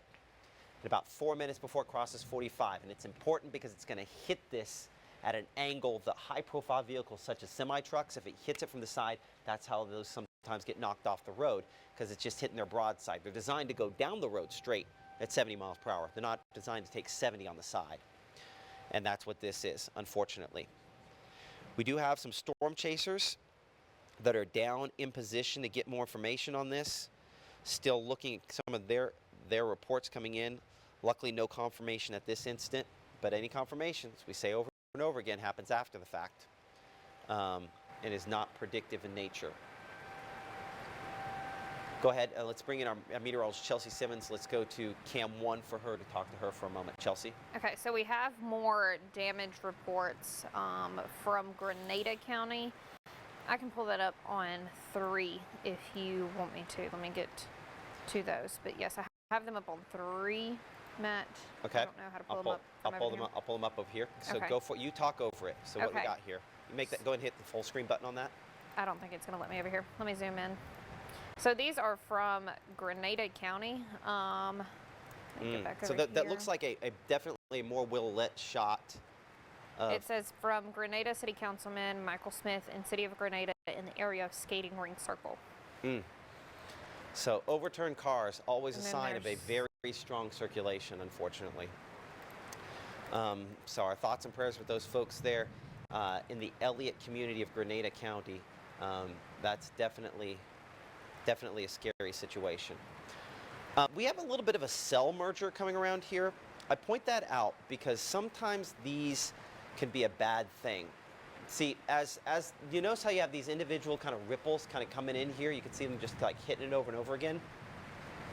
There's one right now that's about to disrupt this, and then there's a little bit of a gap. And sometimes in those gaps, there can be the wrong kind of winds coming into this that enhance the tornado potential some. So we're going to have to watch that. I'm also going to come back here to this storm south of Pontotoc, and we're going to put a storm track on this one. I'm not particularly convinced on what we're seeing on this, but I do want to just get a storm track here. Again, no tornado warnings, anything like that, but I just want to make sure that we have a track on this, that we're talking about this. A storm that is strengthening a bit. It's largely cut off from the most unstable air out here in front, but with as volatile as the winds are in the atmosphere tonight, I'd rather take our precautions on this one and just say, hey, first, we're looking at 242 for you. Current time is 221. Algoma 227. This one could be toward Tupelo area at 255. Saltillo 3 o'clock or so. Morville about 305. Manatee 314 if that can hold together. Is it anything now? No. Could it become something? Maybe. We're watching that potential. Let's look here. Again, that cell merger occurring where this storm's kind of wrapping this storm in here. It's messing up the inflow coming in, and hopefully that diminishes tornado potential at least a little bit for a couple of minutes here. But either way, I think there's still, there's a couple spots even back here toward County Road 136 where there's some broad rotation. I don't show anything super tight along the leading edge there. And that spot where we had it the most pronounced a few minutes ago does not look quite as pronounced now, thankfully. But still could be some damaging winds. Their car Camargo, okay. Monroe County, help me out here. Hold on, let me zoom in. Camargo. Camargo? Camargo Road. I can't see that. I think we'll go with there. Camargo Road. Either way, southwest of Nettleton. Going to be in Nettleton within about 2 minutes. Strong straight line winds near Central Grove Road as well. This is the northern part of Monroe County. Let's widen this for a moment, get Amory into this.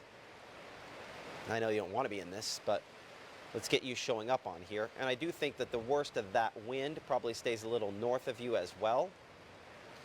There are some times this moves toward Nettleton at 229, Bigby 237, Carolina at 241. Doppler radar indicated rotation, where this could potentially be damaging winds and perhaps part of a thunderstorm that tries to produce a tornado.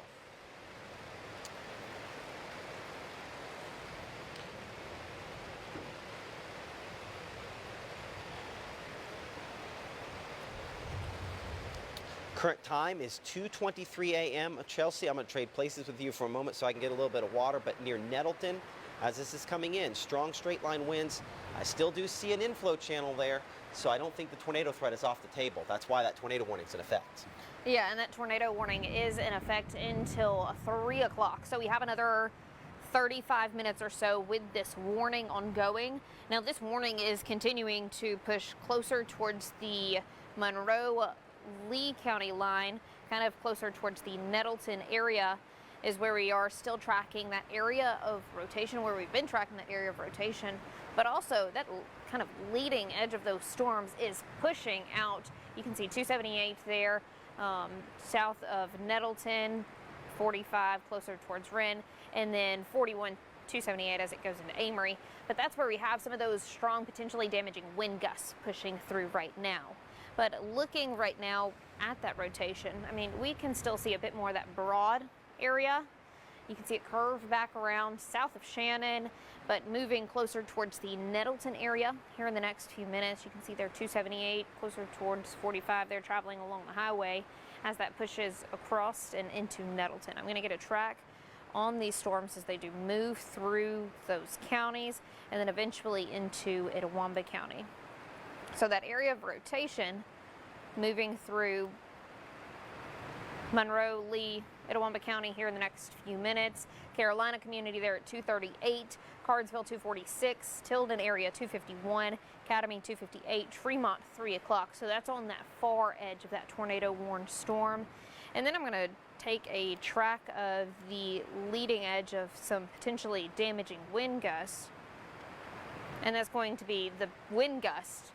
Carolina community 238, Flynn 243, Smithville area 245, 248 from New Salem, Turon there at 251 as this system continues to push really northern parts of Monroe County, mainly north of Amory, north of the New Wren area, but moving into that corner of Lee County and then moving into southern parts of Itawamba County. You can hear a lot of lightning, thunder with this storm coming down over our studio right now through Tupelo, but Tupelo right now is north of that tornado warning box. Parts of Lee County are under that box, and that's why maybe you've heard some sirens. Maybe that's why you're awake, you're tuning in right now. But where we are tracking the area that we're more concerned about is closer to the Nettleton area. So right on that Monroe-Lee County line, and then really you can see that area of rotation right along that Monroe-Lee County line as well, closer towards Nettleton. I'm gonna move that more where y'all can see it. Past the Pine Grove area, east of the Pine Grove area, you can see Old Highway 45 there on the map. Nettleton getting closer towards Metz Road, really moving down Metz Road is where we will have some of those very windy conditions as that new scan just updated. They're along 6 right now from Nettleton towards Amory, going to be seeing very windy conditions. More of a broad area of rotation right now, and that's still why we have that tornado warning on this storm right now, is because this storm has caused damage.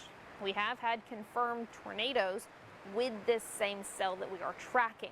Now it has went through a lot of evolutions. It's weakened, it's strengthened, it's weakened again.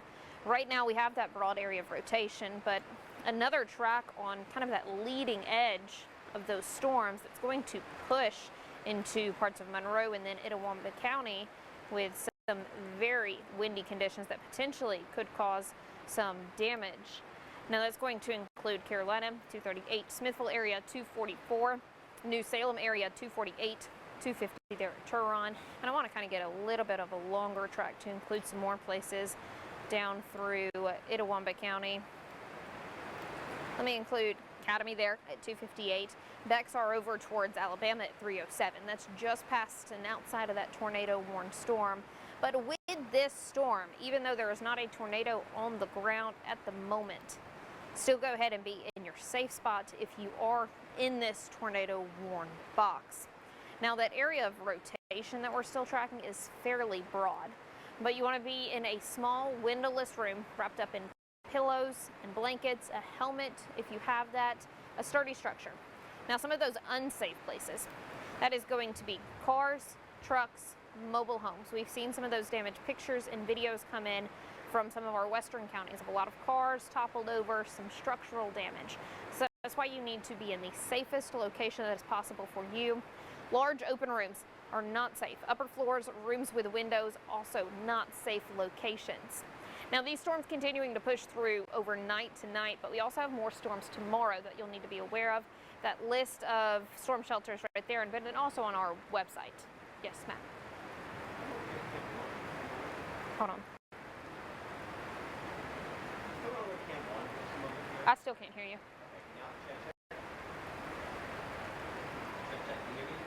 I cannot. Mike C. Mike C. Can Okay, you hear me I can now? hear you There now. we are. Okay. I'm watching down for some spots there in.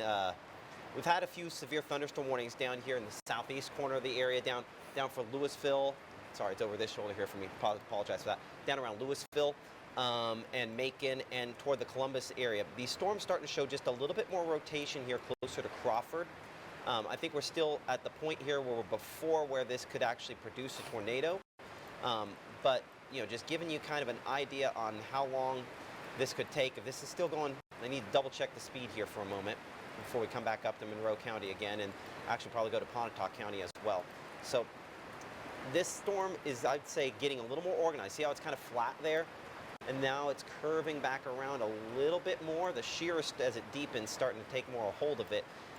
I think it still has a ways to go before it produced a tornado, but let's track that portion. Let's still go about the same 40 miles per hour everything else is going. And so there could be some hail with this before it gets there. We show this into Columbus about 2:52 a.m. If it continues at about the speed it is right now, 2:30 current time. So a little ways to go there. Moving to Steens by about 3:04. But Chelsea, there are other thunderstorms out there that we're going to have to continue to monitor. That's not necessarily anywhere near as strong as what we're looking at there. And then the one that we're looking at in Pontotoc County does have kind of an interesting shape to it as well. A little bit of hook from time to time, but it looks a little bit less impressive on the latest scans there.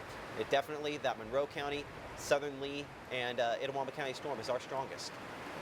Yeah, and we're still tracking that storm kind of in that corner of Lee, Itawamba, northern Monroe County right there is where you can see that curve back around. And that's that area of rotation that we're still continuing to track. Right now, this is just radar rotation with this. That's radar confirmed rotation. That's why we have that tornado warning right now.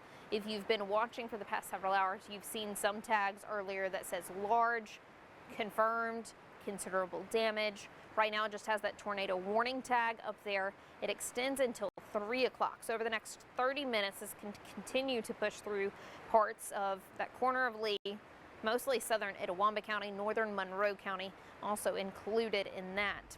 Now, looking at the rotation once again, I mean, you can see that big curve back around as it's trying to create some more of that rotation.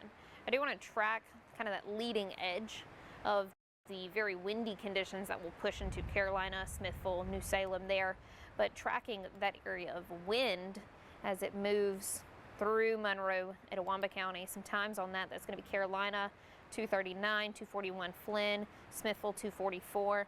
Kind of extending that a bit more north. It's going to include Cardsville, 247, Tyrone, 251, Academy, they're around 259, and this warning extends until 3 o'clock. So that pushes it all the way through that warning box there as we're tracking this storm.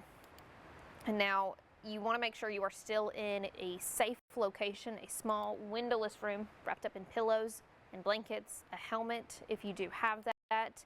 You want to take extra precaution because with this storm, we've seen it go through many phases. It'll weaken, it'll strengthen back, it'll weaken again, and it has caused damage.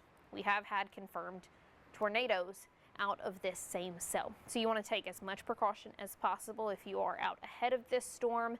Some unsafe locations. We've talked about this a lot through the overnight, but you do not want to be outside in this. Cars, trucks, mobile homes, also unsafe. Large open rooms, upper floors, rooms with windows, unsafe locations. There's another look at that QR code of that shelter list. You can also find that on our website, WTVA.com. That's county by county. And some counties have added new ones. So you can go ahead and look at that for any updated information on those. But also, this system that's going to be pushing through could cause severe weather tomorrow as well, especially for the afternoon time frame. So it's not just these storms that are pushing through tonight. You'll need to know where your shelter is for tomorrow as well. Looking back at this storm, it looks like kind of that rotation is going to be through southern parts of Lee County, kind of pushing into Itawamba County right now, but some very windy conditions going to be shifting through North Monroe County just past 6, 371, you can see there. Very windy conditions going to be moving across that area. Van Buren, Carolina Road, seeing very windy conditions soon. Out ahead of that, Evergreen, though, you need to be in your safe safe spot, Cardsville, Tremont, a little bit on down the line, need to be steps away from that safe location there in Tremont. Now, kind of zooming back out and looking at some more of those storms, that rain, you might have heard it taper off through Tupelo. It does look like we have some more rain back towards Pontotoc County. That could shift back in for some. That rain, those storms through Pontotoc County moving back into Lee County. We do not have any type of severe warning along with that, but you might hear that lightning, that thunder, that heavier rain once again. But we are still tracking out is a tornado warned storm moving through parts of Lee, Itawamba, North Monroe County. Now this is radar indicated rotation with this. You can see that tag just tornado warning. We've seen some tags earlier through the overnight.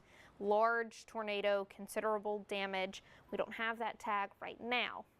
Now the reason this is still a tornado warning is because this storm has been through many cycles over the past several hours. So this could strengthen back into a significant storm as it is moving across right now, soon to be moving out of Lee County, kind of where that area of rotation is, and then into southern parts of Itawamba County.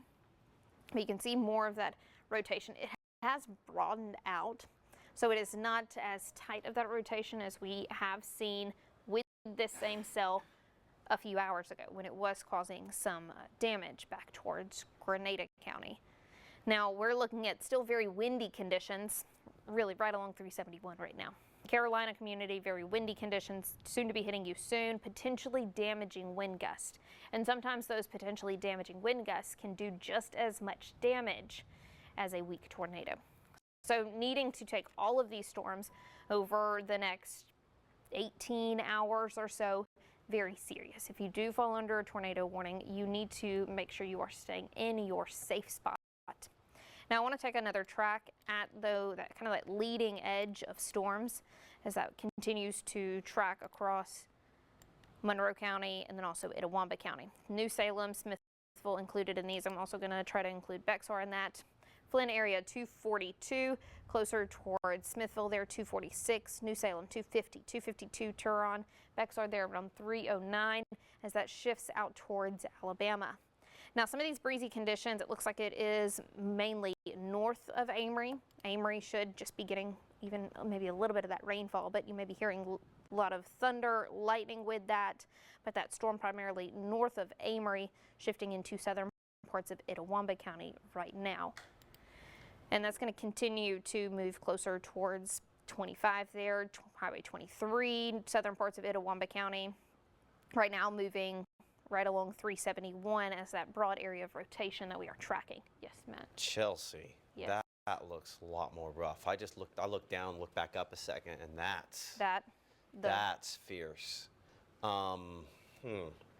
Well, so if this is going to produce a strong tornado again, it's definitely thinking about it, I think, right now.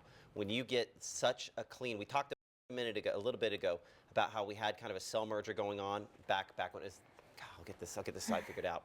Back when it was back toward Nettleton, what's got that figured out has another little cell that's over top of the Smithville area right there. But it's also got a fairly clean inflow right to the middle of that.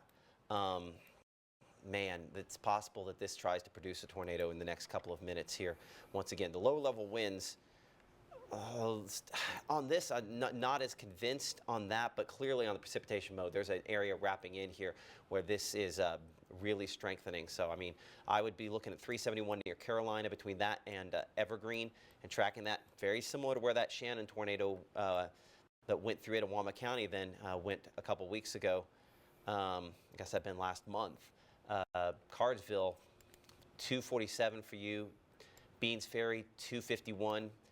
Tilden, 252, Van Buren, 248, Academy, 259, and Tremont, 301.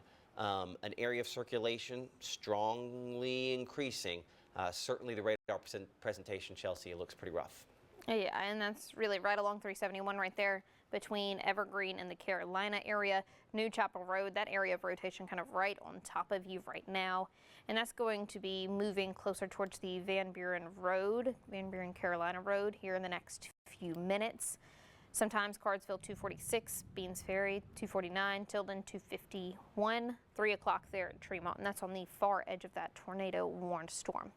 This is radar indicated but that rotation right there that we are still tracking has been through a lot of kind of ups and downs in its storm life cycle. So it is continuing to kind of tighten with that rotation.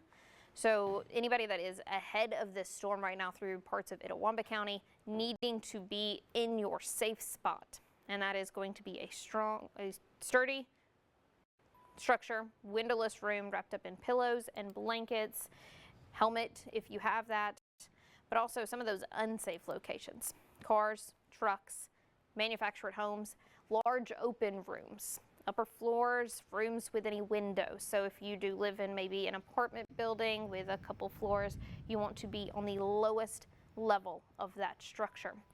Also rooms without any windows. You want to be as far away from any exterior walls, windows as possible. You want to put as much between you and the outside as you can. You can kind of see a little bit more of that rotation there. Clear this off and then kind of zoom closer to that rotation as it does look just past 371, just north of the Carolina community, south of Evergreen.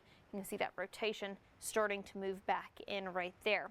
Now, that's going to continue to track now into southern parts of Itawamba County. It is out of Lee County right now, moving north of that Monroe County line, so primarily just in southern parts of Itawamba County, where we are tracking the strongest part of that storm as of 2:40 this morning. So if you know anybody that is out ahead of this storm, I'm going to get another track on that rotation, take a picture of that. I'm going to get a little bit of a longer track out towards some more of our folks out towards Alabama. Bexar 308, Scottsville 312, Hodges 330, and then Hackleburg 336. If you want to take a picture of this, if you know anybody that is out towards Alabama, send that to them, call and wake them up, because this is overnight. Many folks probably sleeping, and some folks that are out towards that Alabama side not under that tornado warning right now, so they might have not woken up yet to look at these storms. So you want to give them enough time to get to that safe location. So go ahead and call, wake them up. You can take that picture of there. That's that area of rotation that we are tracking through southern parts of Itawamba County right now with that storm that has produced tornadoes, touchdowns, and considerable damage across even parts of our area.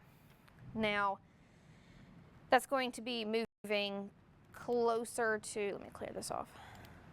That's going to be moving just right now west of Van Buren, Carolina Road, Van Buren Road, Cardsville, needing to be in your safe location right now. Powell Road is really right on top of where we have that area of rotation right now. That's just going to be noise on the radar, correct, Matt? Yeah, I mean, yeah, because we're so close to it. Well, and honestly, I might stick to precipitation on this. I mean, it just shows such a clear. Yeah, I mean, you can see it on that. I mean, all the way back around. You don't have to be a meteorologist to pick that one out. I mean, it looks like a giant punch heading toward Cardsville and through Salem. I mean, that's wind-driven hail and wind. Obviously, wind-driven wind, but yeah, wind-driven hail, and it's trying to wrap around and produce a tornado. That's there's rough. A little bit more of that hail. Look at that south of Carolina. You can see old Highway 6 there, 371. It's kind of pushing towards southern parts of Itawamba County. Smithville could see a little bit of that smaller hail with that, but primarily southern parts of Itawamba County with that hail threat that we're tracking right there. But that area of rotation, I mean, you can see that just on the radar mode right there, that curve all the way back around. That's what we're going to continue to track as this storm is trying to strengthen, trying to produce another significant storm once again. So you can see that just north of the Carolina area, closer towards Cardsville, you need to be in your safe spot already. You need to be in a small windowless room wrapped up in pillows, blankets. We've said this so many times already, but folks really needing to take these storms over the next day very serious, because they have a lot of that fuel still around even into tomorrow with those storms. They'll have a lot of that fuel to kind of help push them to that strong, significant level. Now, this is going to continue to track closer towards the Cardsville area. You can see Van Buren Road there. 25, you can see Highway 25 there from Smithville Smithville, back up towards Fulton. Go ahead and be in your safe spot. You already need to be there if you are there along 25, if you live along 25, and even back out to the east of some of those locations, closer towards 23, Turon, Academy, needing to be in your safe spot. I think primarily that is going to stay north of the Turon area though. But tracking that area of rotation as it moves closer to Tremont, 303, Bexar 311, Tilden area 254, Van Buren 250. So that's within the next 5 to 6 minutes. That storm is going to be moving into your area as this storm is continuing to try to strengthen and tighten that area of rotation that we are tracking. Now, with this storm, we've seen this produce damaging winds and tornadoes along with that. So that's why we're continuing to stay on top of this storm as it moves across southern parts of Itawamba County right now. Now I'm quickly going to take a wider look at some of those thunderstorms that are down to our south. Right now they have dropped that severe thunderstorm warning that did have rotation detected, but a severe thunderstorm pushing through Columbus right now could see very breezy conditions and some hail along with that.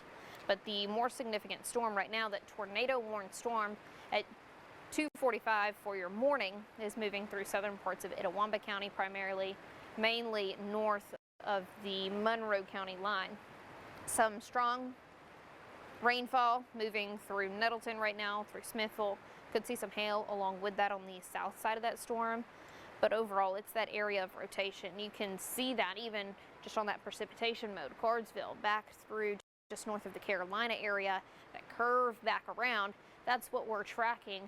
That area that has tightened up with that rotation, and actually looking at the rotation, that storm rotation, you can even see that curve back around on that as well. So that's trying to tighten, that's trying to produce another storm.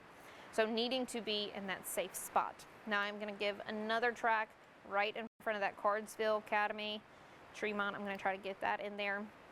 Tilden area 249, Academy 256, 258 there in Tremont, 305, Bexar, 309 there in Scottsville. That's over towards Alabama. That is outside some of those locations of that tornado warning. Now they just, National Weather Service in Huntsville, might be Birmingham, one of those. National Weather Service out towards Alabama did extend that tornado warning into places in Alabama. Now, Bexar, Scottsville, Hackleburg also included under a tornado warning from this storm that we are tracking back through parts of Itawamba County right now. So now those folks may be waking up to some of those sirens, not really hearing much of anything other than maybe some wind right now, but we are still tracking a strong storm that is continuing to try and produce tornado after tornado this morning. So needing to take these storms seriously. Southern parts of Itawamba County right now across the area. Southern parts of Itawamba County right now seeing that rotation between Cardsville, Beans Ferry. That's where we're tracking that area. Even, see it kind of rotating back around. Van Buren Road kind of right under that rotation right now. White Springs Road, Horns Crossing Road, Clay Tilden Road out ahead of that, and you need to make sure you are in your safe spot already. Tremont, Academy need to be in your safe spot as well. And then on down the line, Bexar, Scottsville, they're along 22. You need to be in your safe location as well. 22 you do not need to be driving on right now. Some heavier rainfall even there along 22 closer towards Fulton. But along 22 from Tremont, Bexar, you do not need to be traveling on. If you know somebody that maybe, go ahead and give them a call, give them a heads up. As you are looking at this morning, 2:48, early in the morning, maybe waking up to this tornado warning, we are seeing still that area of rotation. And we're looking at that area of rotation still on typical rotation map. You can see from New Salem, Cardsville, that kind of finger of rotation pushed back.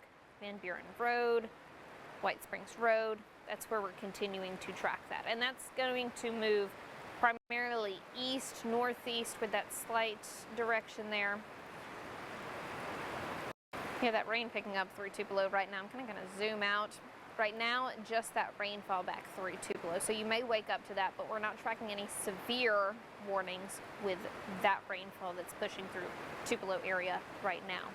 Our strongest storm, the storm that has continued to produce storm after storm after storm this morning, has been this cell, and that's why we're still staying on top of that. And you can see parts of Franklin County, Alabama now included under that tornado warning. So it's going to include places there along 19, Highway 23 out towards Alabama, not including Red Bay. Red Bay is just off to the north of this, but we are going to continue to track this storm as it is pushing through southern parts of Itawamba County. And now looking back at that storm, we're continuing to track that Cardsville, Beans Ferry. Let me make sure I get an updated scan on that. Yes, Cardsville, Beans Ferry, and it does look like it is tightening a little bit more. You can kind of see that curve almost all the way back around right over top of the Cardsville area. That is just south of 22, Beans Ferry area, 25 from Fulton down towards New Salem area. That rotation is right there at you, so needing to make sure you are staying in your safe place. You're not in the clear just yet. That's going to continue to push closer towards Clay-Tilden Road, Horns Crossing Road, Tremont Academy. That's continuing to wrap up closer towards your location. It also does have a little bit more of that hail along with that. Not as large of hail as we have tracked earlier this morning, but still some maybe significant hail with that. But we are going to continue to track that rotation that is still continuing to tighten up there on that newest scan. I mean, you can just see that rotation on that. Looking at the storm rotation technical map, I mean, that area of rotation from Tilden, Cardsville, New Salem, you can just see it wrapping back around there right over top of White Springs Road, Tilden area, needing to go ahead and be in that safe spot. I'm going to zoom out and get a little bit more of the track on this storm as it's continuing to move north and east into parts of Alabama. Tremont there at 3:30, 3:12, Bounds Crossing, Old Burleson 3:28, Piney Bend 3:34 on down the line, and then closer towards Belgrade there 3:44 as that continues to move out towards Alabama. Right now we have a tornado warning. It is 2:51. I'm meteorologist Chelsea Simmons alongside our meteorologist John DeLusick. We are tracking this storm. We've been tracking this storm since it was south and west of our area over really past Grenada County. Now this storm has went through many cycles in its storm life, and it has created large tornadoes and considerable damage. We've looked at some of those damage pictures earlier, and we've seen cars toppled over from this, so that's why we're continuing to stay on top of this storm. Right now, a little bit more of that rotation closer towards the Beans Ferry Road, Beans Ferry area, Tilden area, there along 25 is where we are tracking that rotation that we're still seeing. Now that's also going to be moving, sorry, that was behind me. That's also going to be moving closer towards the 22 area. Tremont, you need to be in your safe spot, still under that tornado warning right now. Academy right now, go ahead and be in that safe spot just to have that extra precaution. Now as we look towards that Alabama side, there along Scottsville, Bexar, it would have to take more of that just straight east flow to get towards Bexar. So it should stay just north of the Bexar area. Scottsville, getting need to be in your safe spot, as well as up towards parts of Franklin County, Alabama, now under that tornado warning. We are continuing to track this tornado warning right now. Nothing confirmed. It is just radar indicated, and that's why we are still tracking this storm. We have had reports of damage. We have had storm spotters actually see tornadoes, especially back when it was closer towards Grenada County and causing more of that damage. Now, rotation detected with radar. This still could happen very soon as this storm has went through many cycles.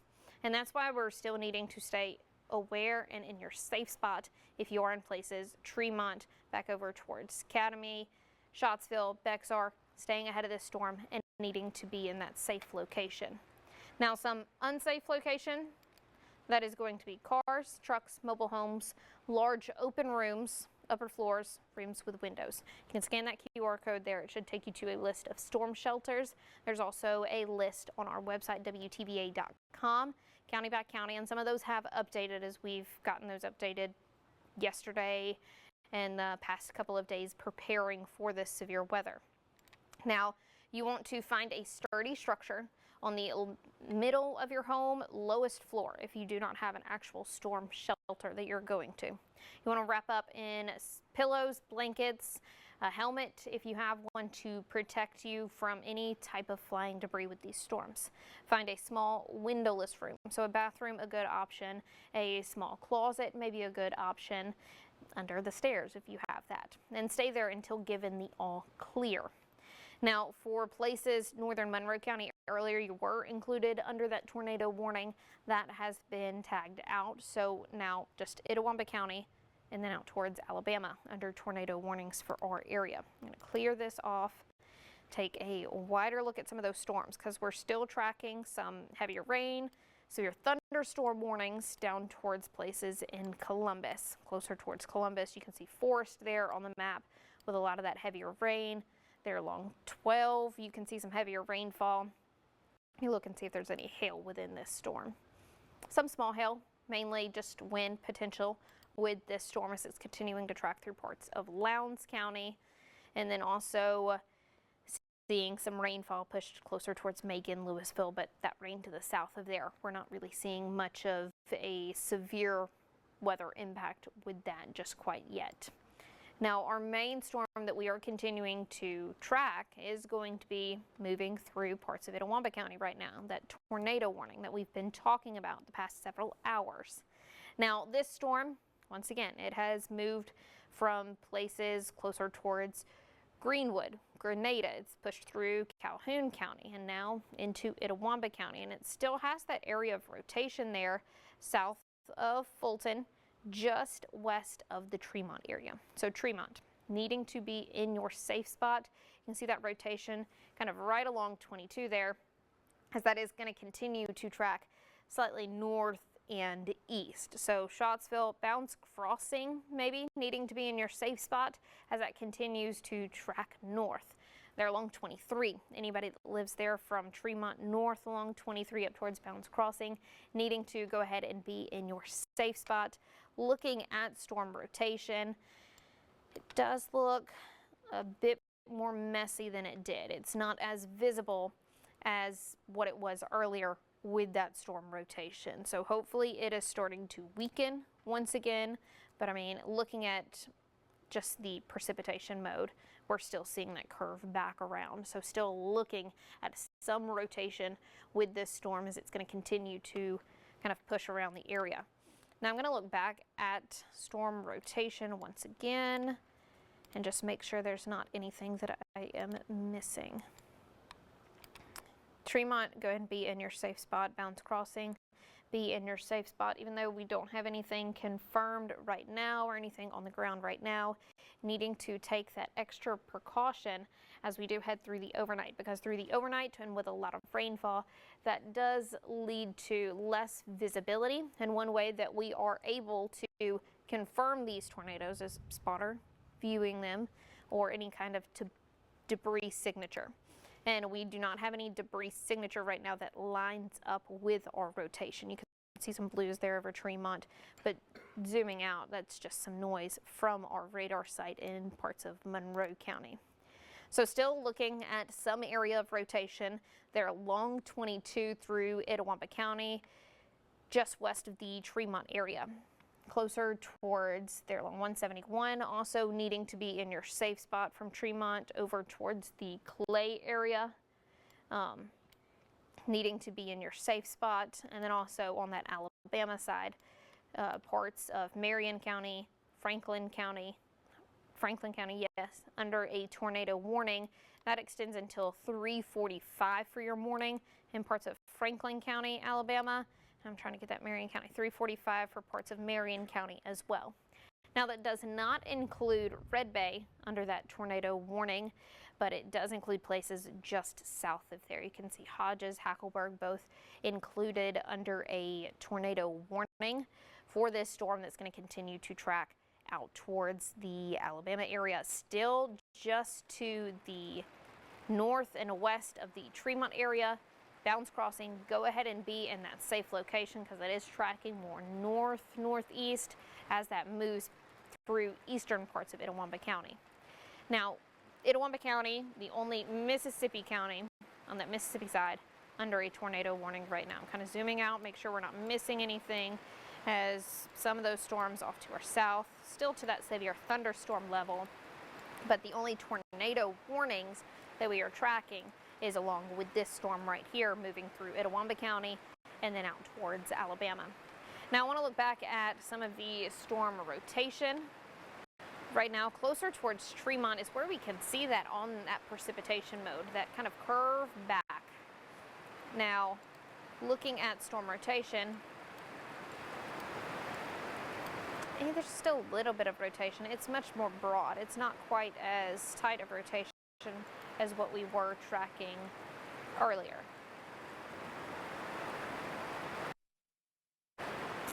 So we're going to continue to track that. Tremont needing to be still in that safe spot. This has not completely passed you just yet. Closer towards the Blue Ridge Road area. Bounds Crossing, 23 from Tremont back up towards Bounds Crossing, needing still to be in that safe location as this is going to track back up to the north and northeast. I'm going to zoom out and get another track and some times for you as this moves into Alabama. That area of rotation that we're tracking, Bounds Crossing 308, so in the next 8 minutes that's going to be in your area. Burnout 329. Dempsey 336, Bell Green area 341, Rockwood 346, and then Isabel 348 as that moves out towards Alabama right now. Now we are tracking a tornado warned storm right now, just radar indicated rotation as we go right now at 3 o'clock. Top of the hour, I'm meteorologist Chelsea Simmons with meteorologist John DeLusick, and we are tracking what is still a tornado warned storm through parts of Itawamba County. I mean, yes. I guess I got a microphone on. I just want to mention that as you've been talking about that storm in Tremont area, it has considerably weakened. I mean, Yeah. At one time or another, that storm was a very, very powerful storm that was producing a big-time tornado, and it kind of through time of transition, as time of transition, you know, we basically ended up losing a lot of the punch to that storm. But that storm, as Chelsea's been saying, that storm's still hanging on and holding on.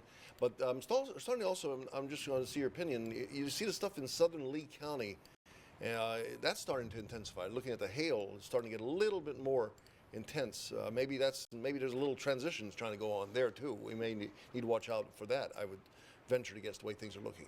Yeah, it has picked up some on the hail. Yeah. And that hail can do some damage as well. So Sure. Still needing to think about the hail potential with some of these storms that we're thinking about. And also up towards Benton County, we're not seeing any warning along that storm, which is outside of our area. But as I switch back to radar mode, there's also some hail potential with that storm as well. Let me zoom out. And that's going to be the one back up from Holly Springs, moving into Tippah County right now in the Walnut area. Walnut seeing a little bit of that heavier rain. Faulkner, Ripley will see that heavier rain soon.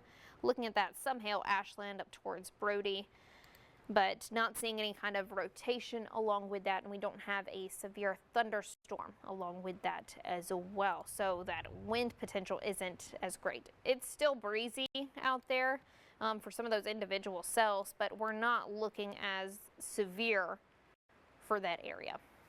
Now that rotation is still weakening closer towards the Tremont area, but still needing to be in that safe spot as the storm pushes through.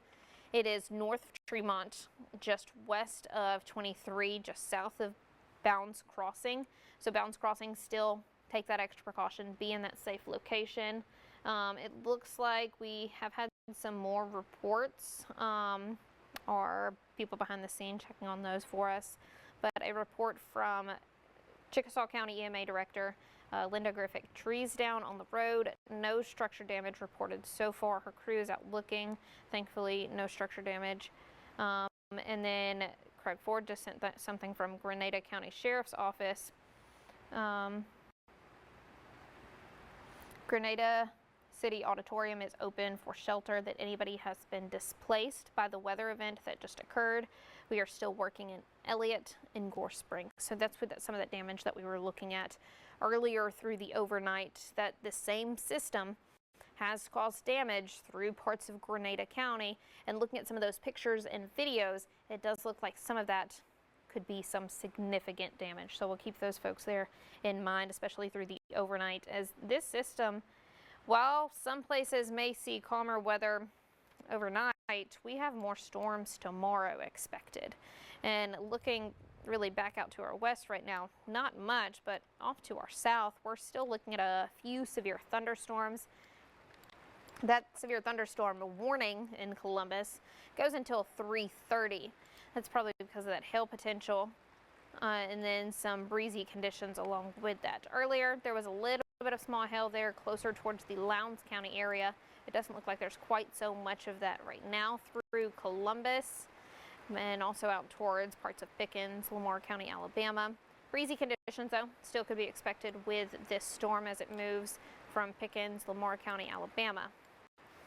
Now, with moving back up to the tornado warning, the tornado warned storm still moving far eastern parts of Itawamba County, south of Bounds Crossing, and then it's going to be shifting over towards places in Alabama, Scottsville, and then along 19, Hodges. You're still out ahead of this storm, and even though it does look like it has weakened some since about 20 minutes ago, still needing to make sure you are in that safe location if you are under a tornado warning. And some of those safe locations, you want to be in a sturdy structure in the middle of your home, in the lowest floor if you have multiple levels.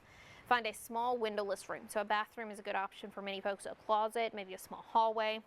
Wrap up in pillows and blankets and put a helmet on to protect yourself. You want to make sure you are staying safe from any potentially flying debris with these storms, and stay put until given the all clear. Some of those unsafe locations, that is going to be cars, trucks, mobile homes, unsafe, large open rooms, unsafe, upper floors, rooms with windows, also unsafe. And there's that QR code for our storm shelters there. That list has been updated within the past day and a half, some new ones added to our list. So this is going to be a useful tool for folks that need to be thinking about tomorrow's round of severe weather. But we're also still looking at tonight's round of severe weather that's going to be continuing to track through parts of Alabama with that tornado warning here in the next few moments. That'll cross over into Alabama. Still a little bit of that rotation trying to form there, but it has weakened. And looking at that rotation map, it does not look as near significant as what we were tracking even 20 minutes ago. But still needing to make sure you are staying extra careful, especially if you know anybody or you are somebody on that Alabama side of that state line. So Scottsville, back up towards Hodges. Bexar is going to primarily stay north of your area, maybe getting some hail along with that storm, but the rotating area that we've been tracking primarily up to the north of the Bexar area. Now Highway 23 over towards Alabama, you can see Hodges, and you can see close to 19. Also needing to make sure you are staying in your safe place. 172 there from Hodges, back up towards Vena, needing to be in your safe location as well. Just making sure you are staying in that safe spot until given that all clear, because even though this storm is weakening right now or has weakened, it could strengthen back and still potentially cause damaging wind gusts and damaging rotation. So as this moves right now right over that Mississippi-Alabama state line there from Itawamba County through Marion, Franklin County, kind of in that corner there, that's going to move just north of the Scottsville area. But Scottsville, go ahead and stay in that safe spot until it gets past you, just to make sure you are staying extra careful. Still want to take another bit of a wider look at some of those storms off to our south. right now, still some heavier rain through Lamar County, Alabama. Looking at some hail potential, not a lot of hail with that storm. Now, we are still tracking some hail through our Itawamba County storm that's moved out of southern Lee County, like John was talking about earlier. And then also that hail between Scottsville and Bexar has picked up some. You can see some more of those kind of bluer colors there, and it's indicating a little bit more of that, not large hail, but not quite so small. Still potentially could be some damaging hail there. Now looking back at radar mode from places Scottsville back up towards that Franklin, Marion County line, needing to be in that safe spot as we are still tracking what looks like an area of rotation. Very broad rotation has weakened, but that area of rotation trying to push through some of our Alabama counties. And now that area that is out towards Alabama, you can see County Road 13, Cotton Gin Road there. That's pushing out slightly, so it could potentially be causing some very windy conditions. So some strong damaging wind gusts possible as that's moving into Scottsville. They're closer towards County Road 13, County Highway 89, back up towards the north and east of that as that moves outside of Mississippi but into our Alabama counties.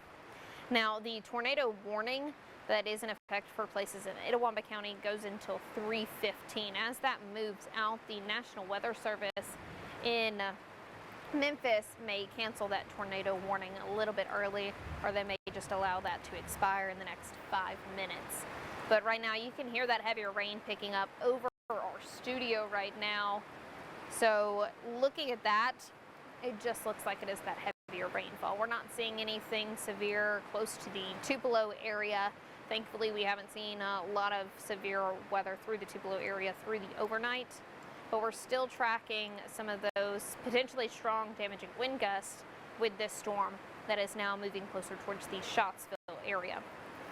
Want to look back at rotation once again. Still not seeing much of any rotation that lines up. Maybe some broad rotation, but not strong enough to be producing any kind of tornadic activity right now. Now, that's going to be some of that heavier rainfall moving into Scottsville here soon, and then also there around County Road 89 in northern parts of Marion County, Alabama. Now, through Alabama, those tornado warnings do extend until 3:45. Some of those may be canceled early as well, and then also that tornado warning for Franklin County until 3:45 for your morning. So over the next 30-40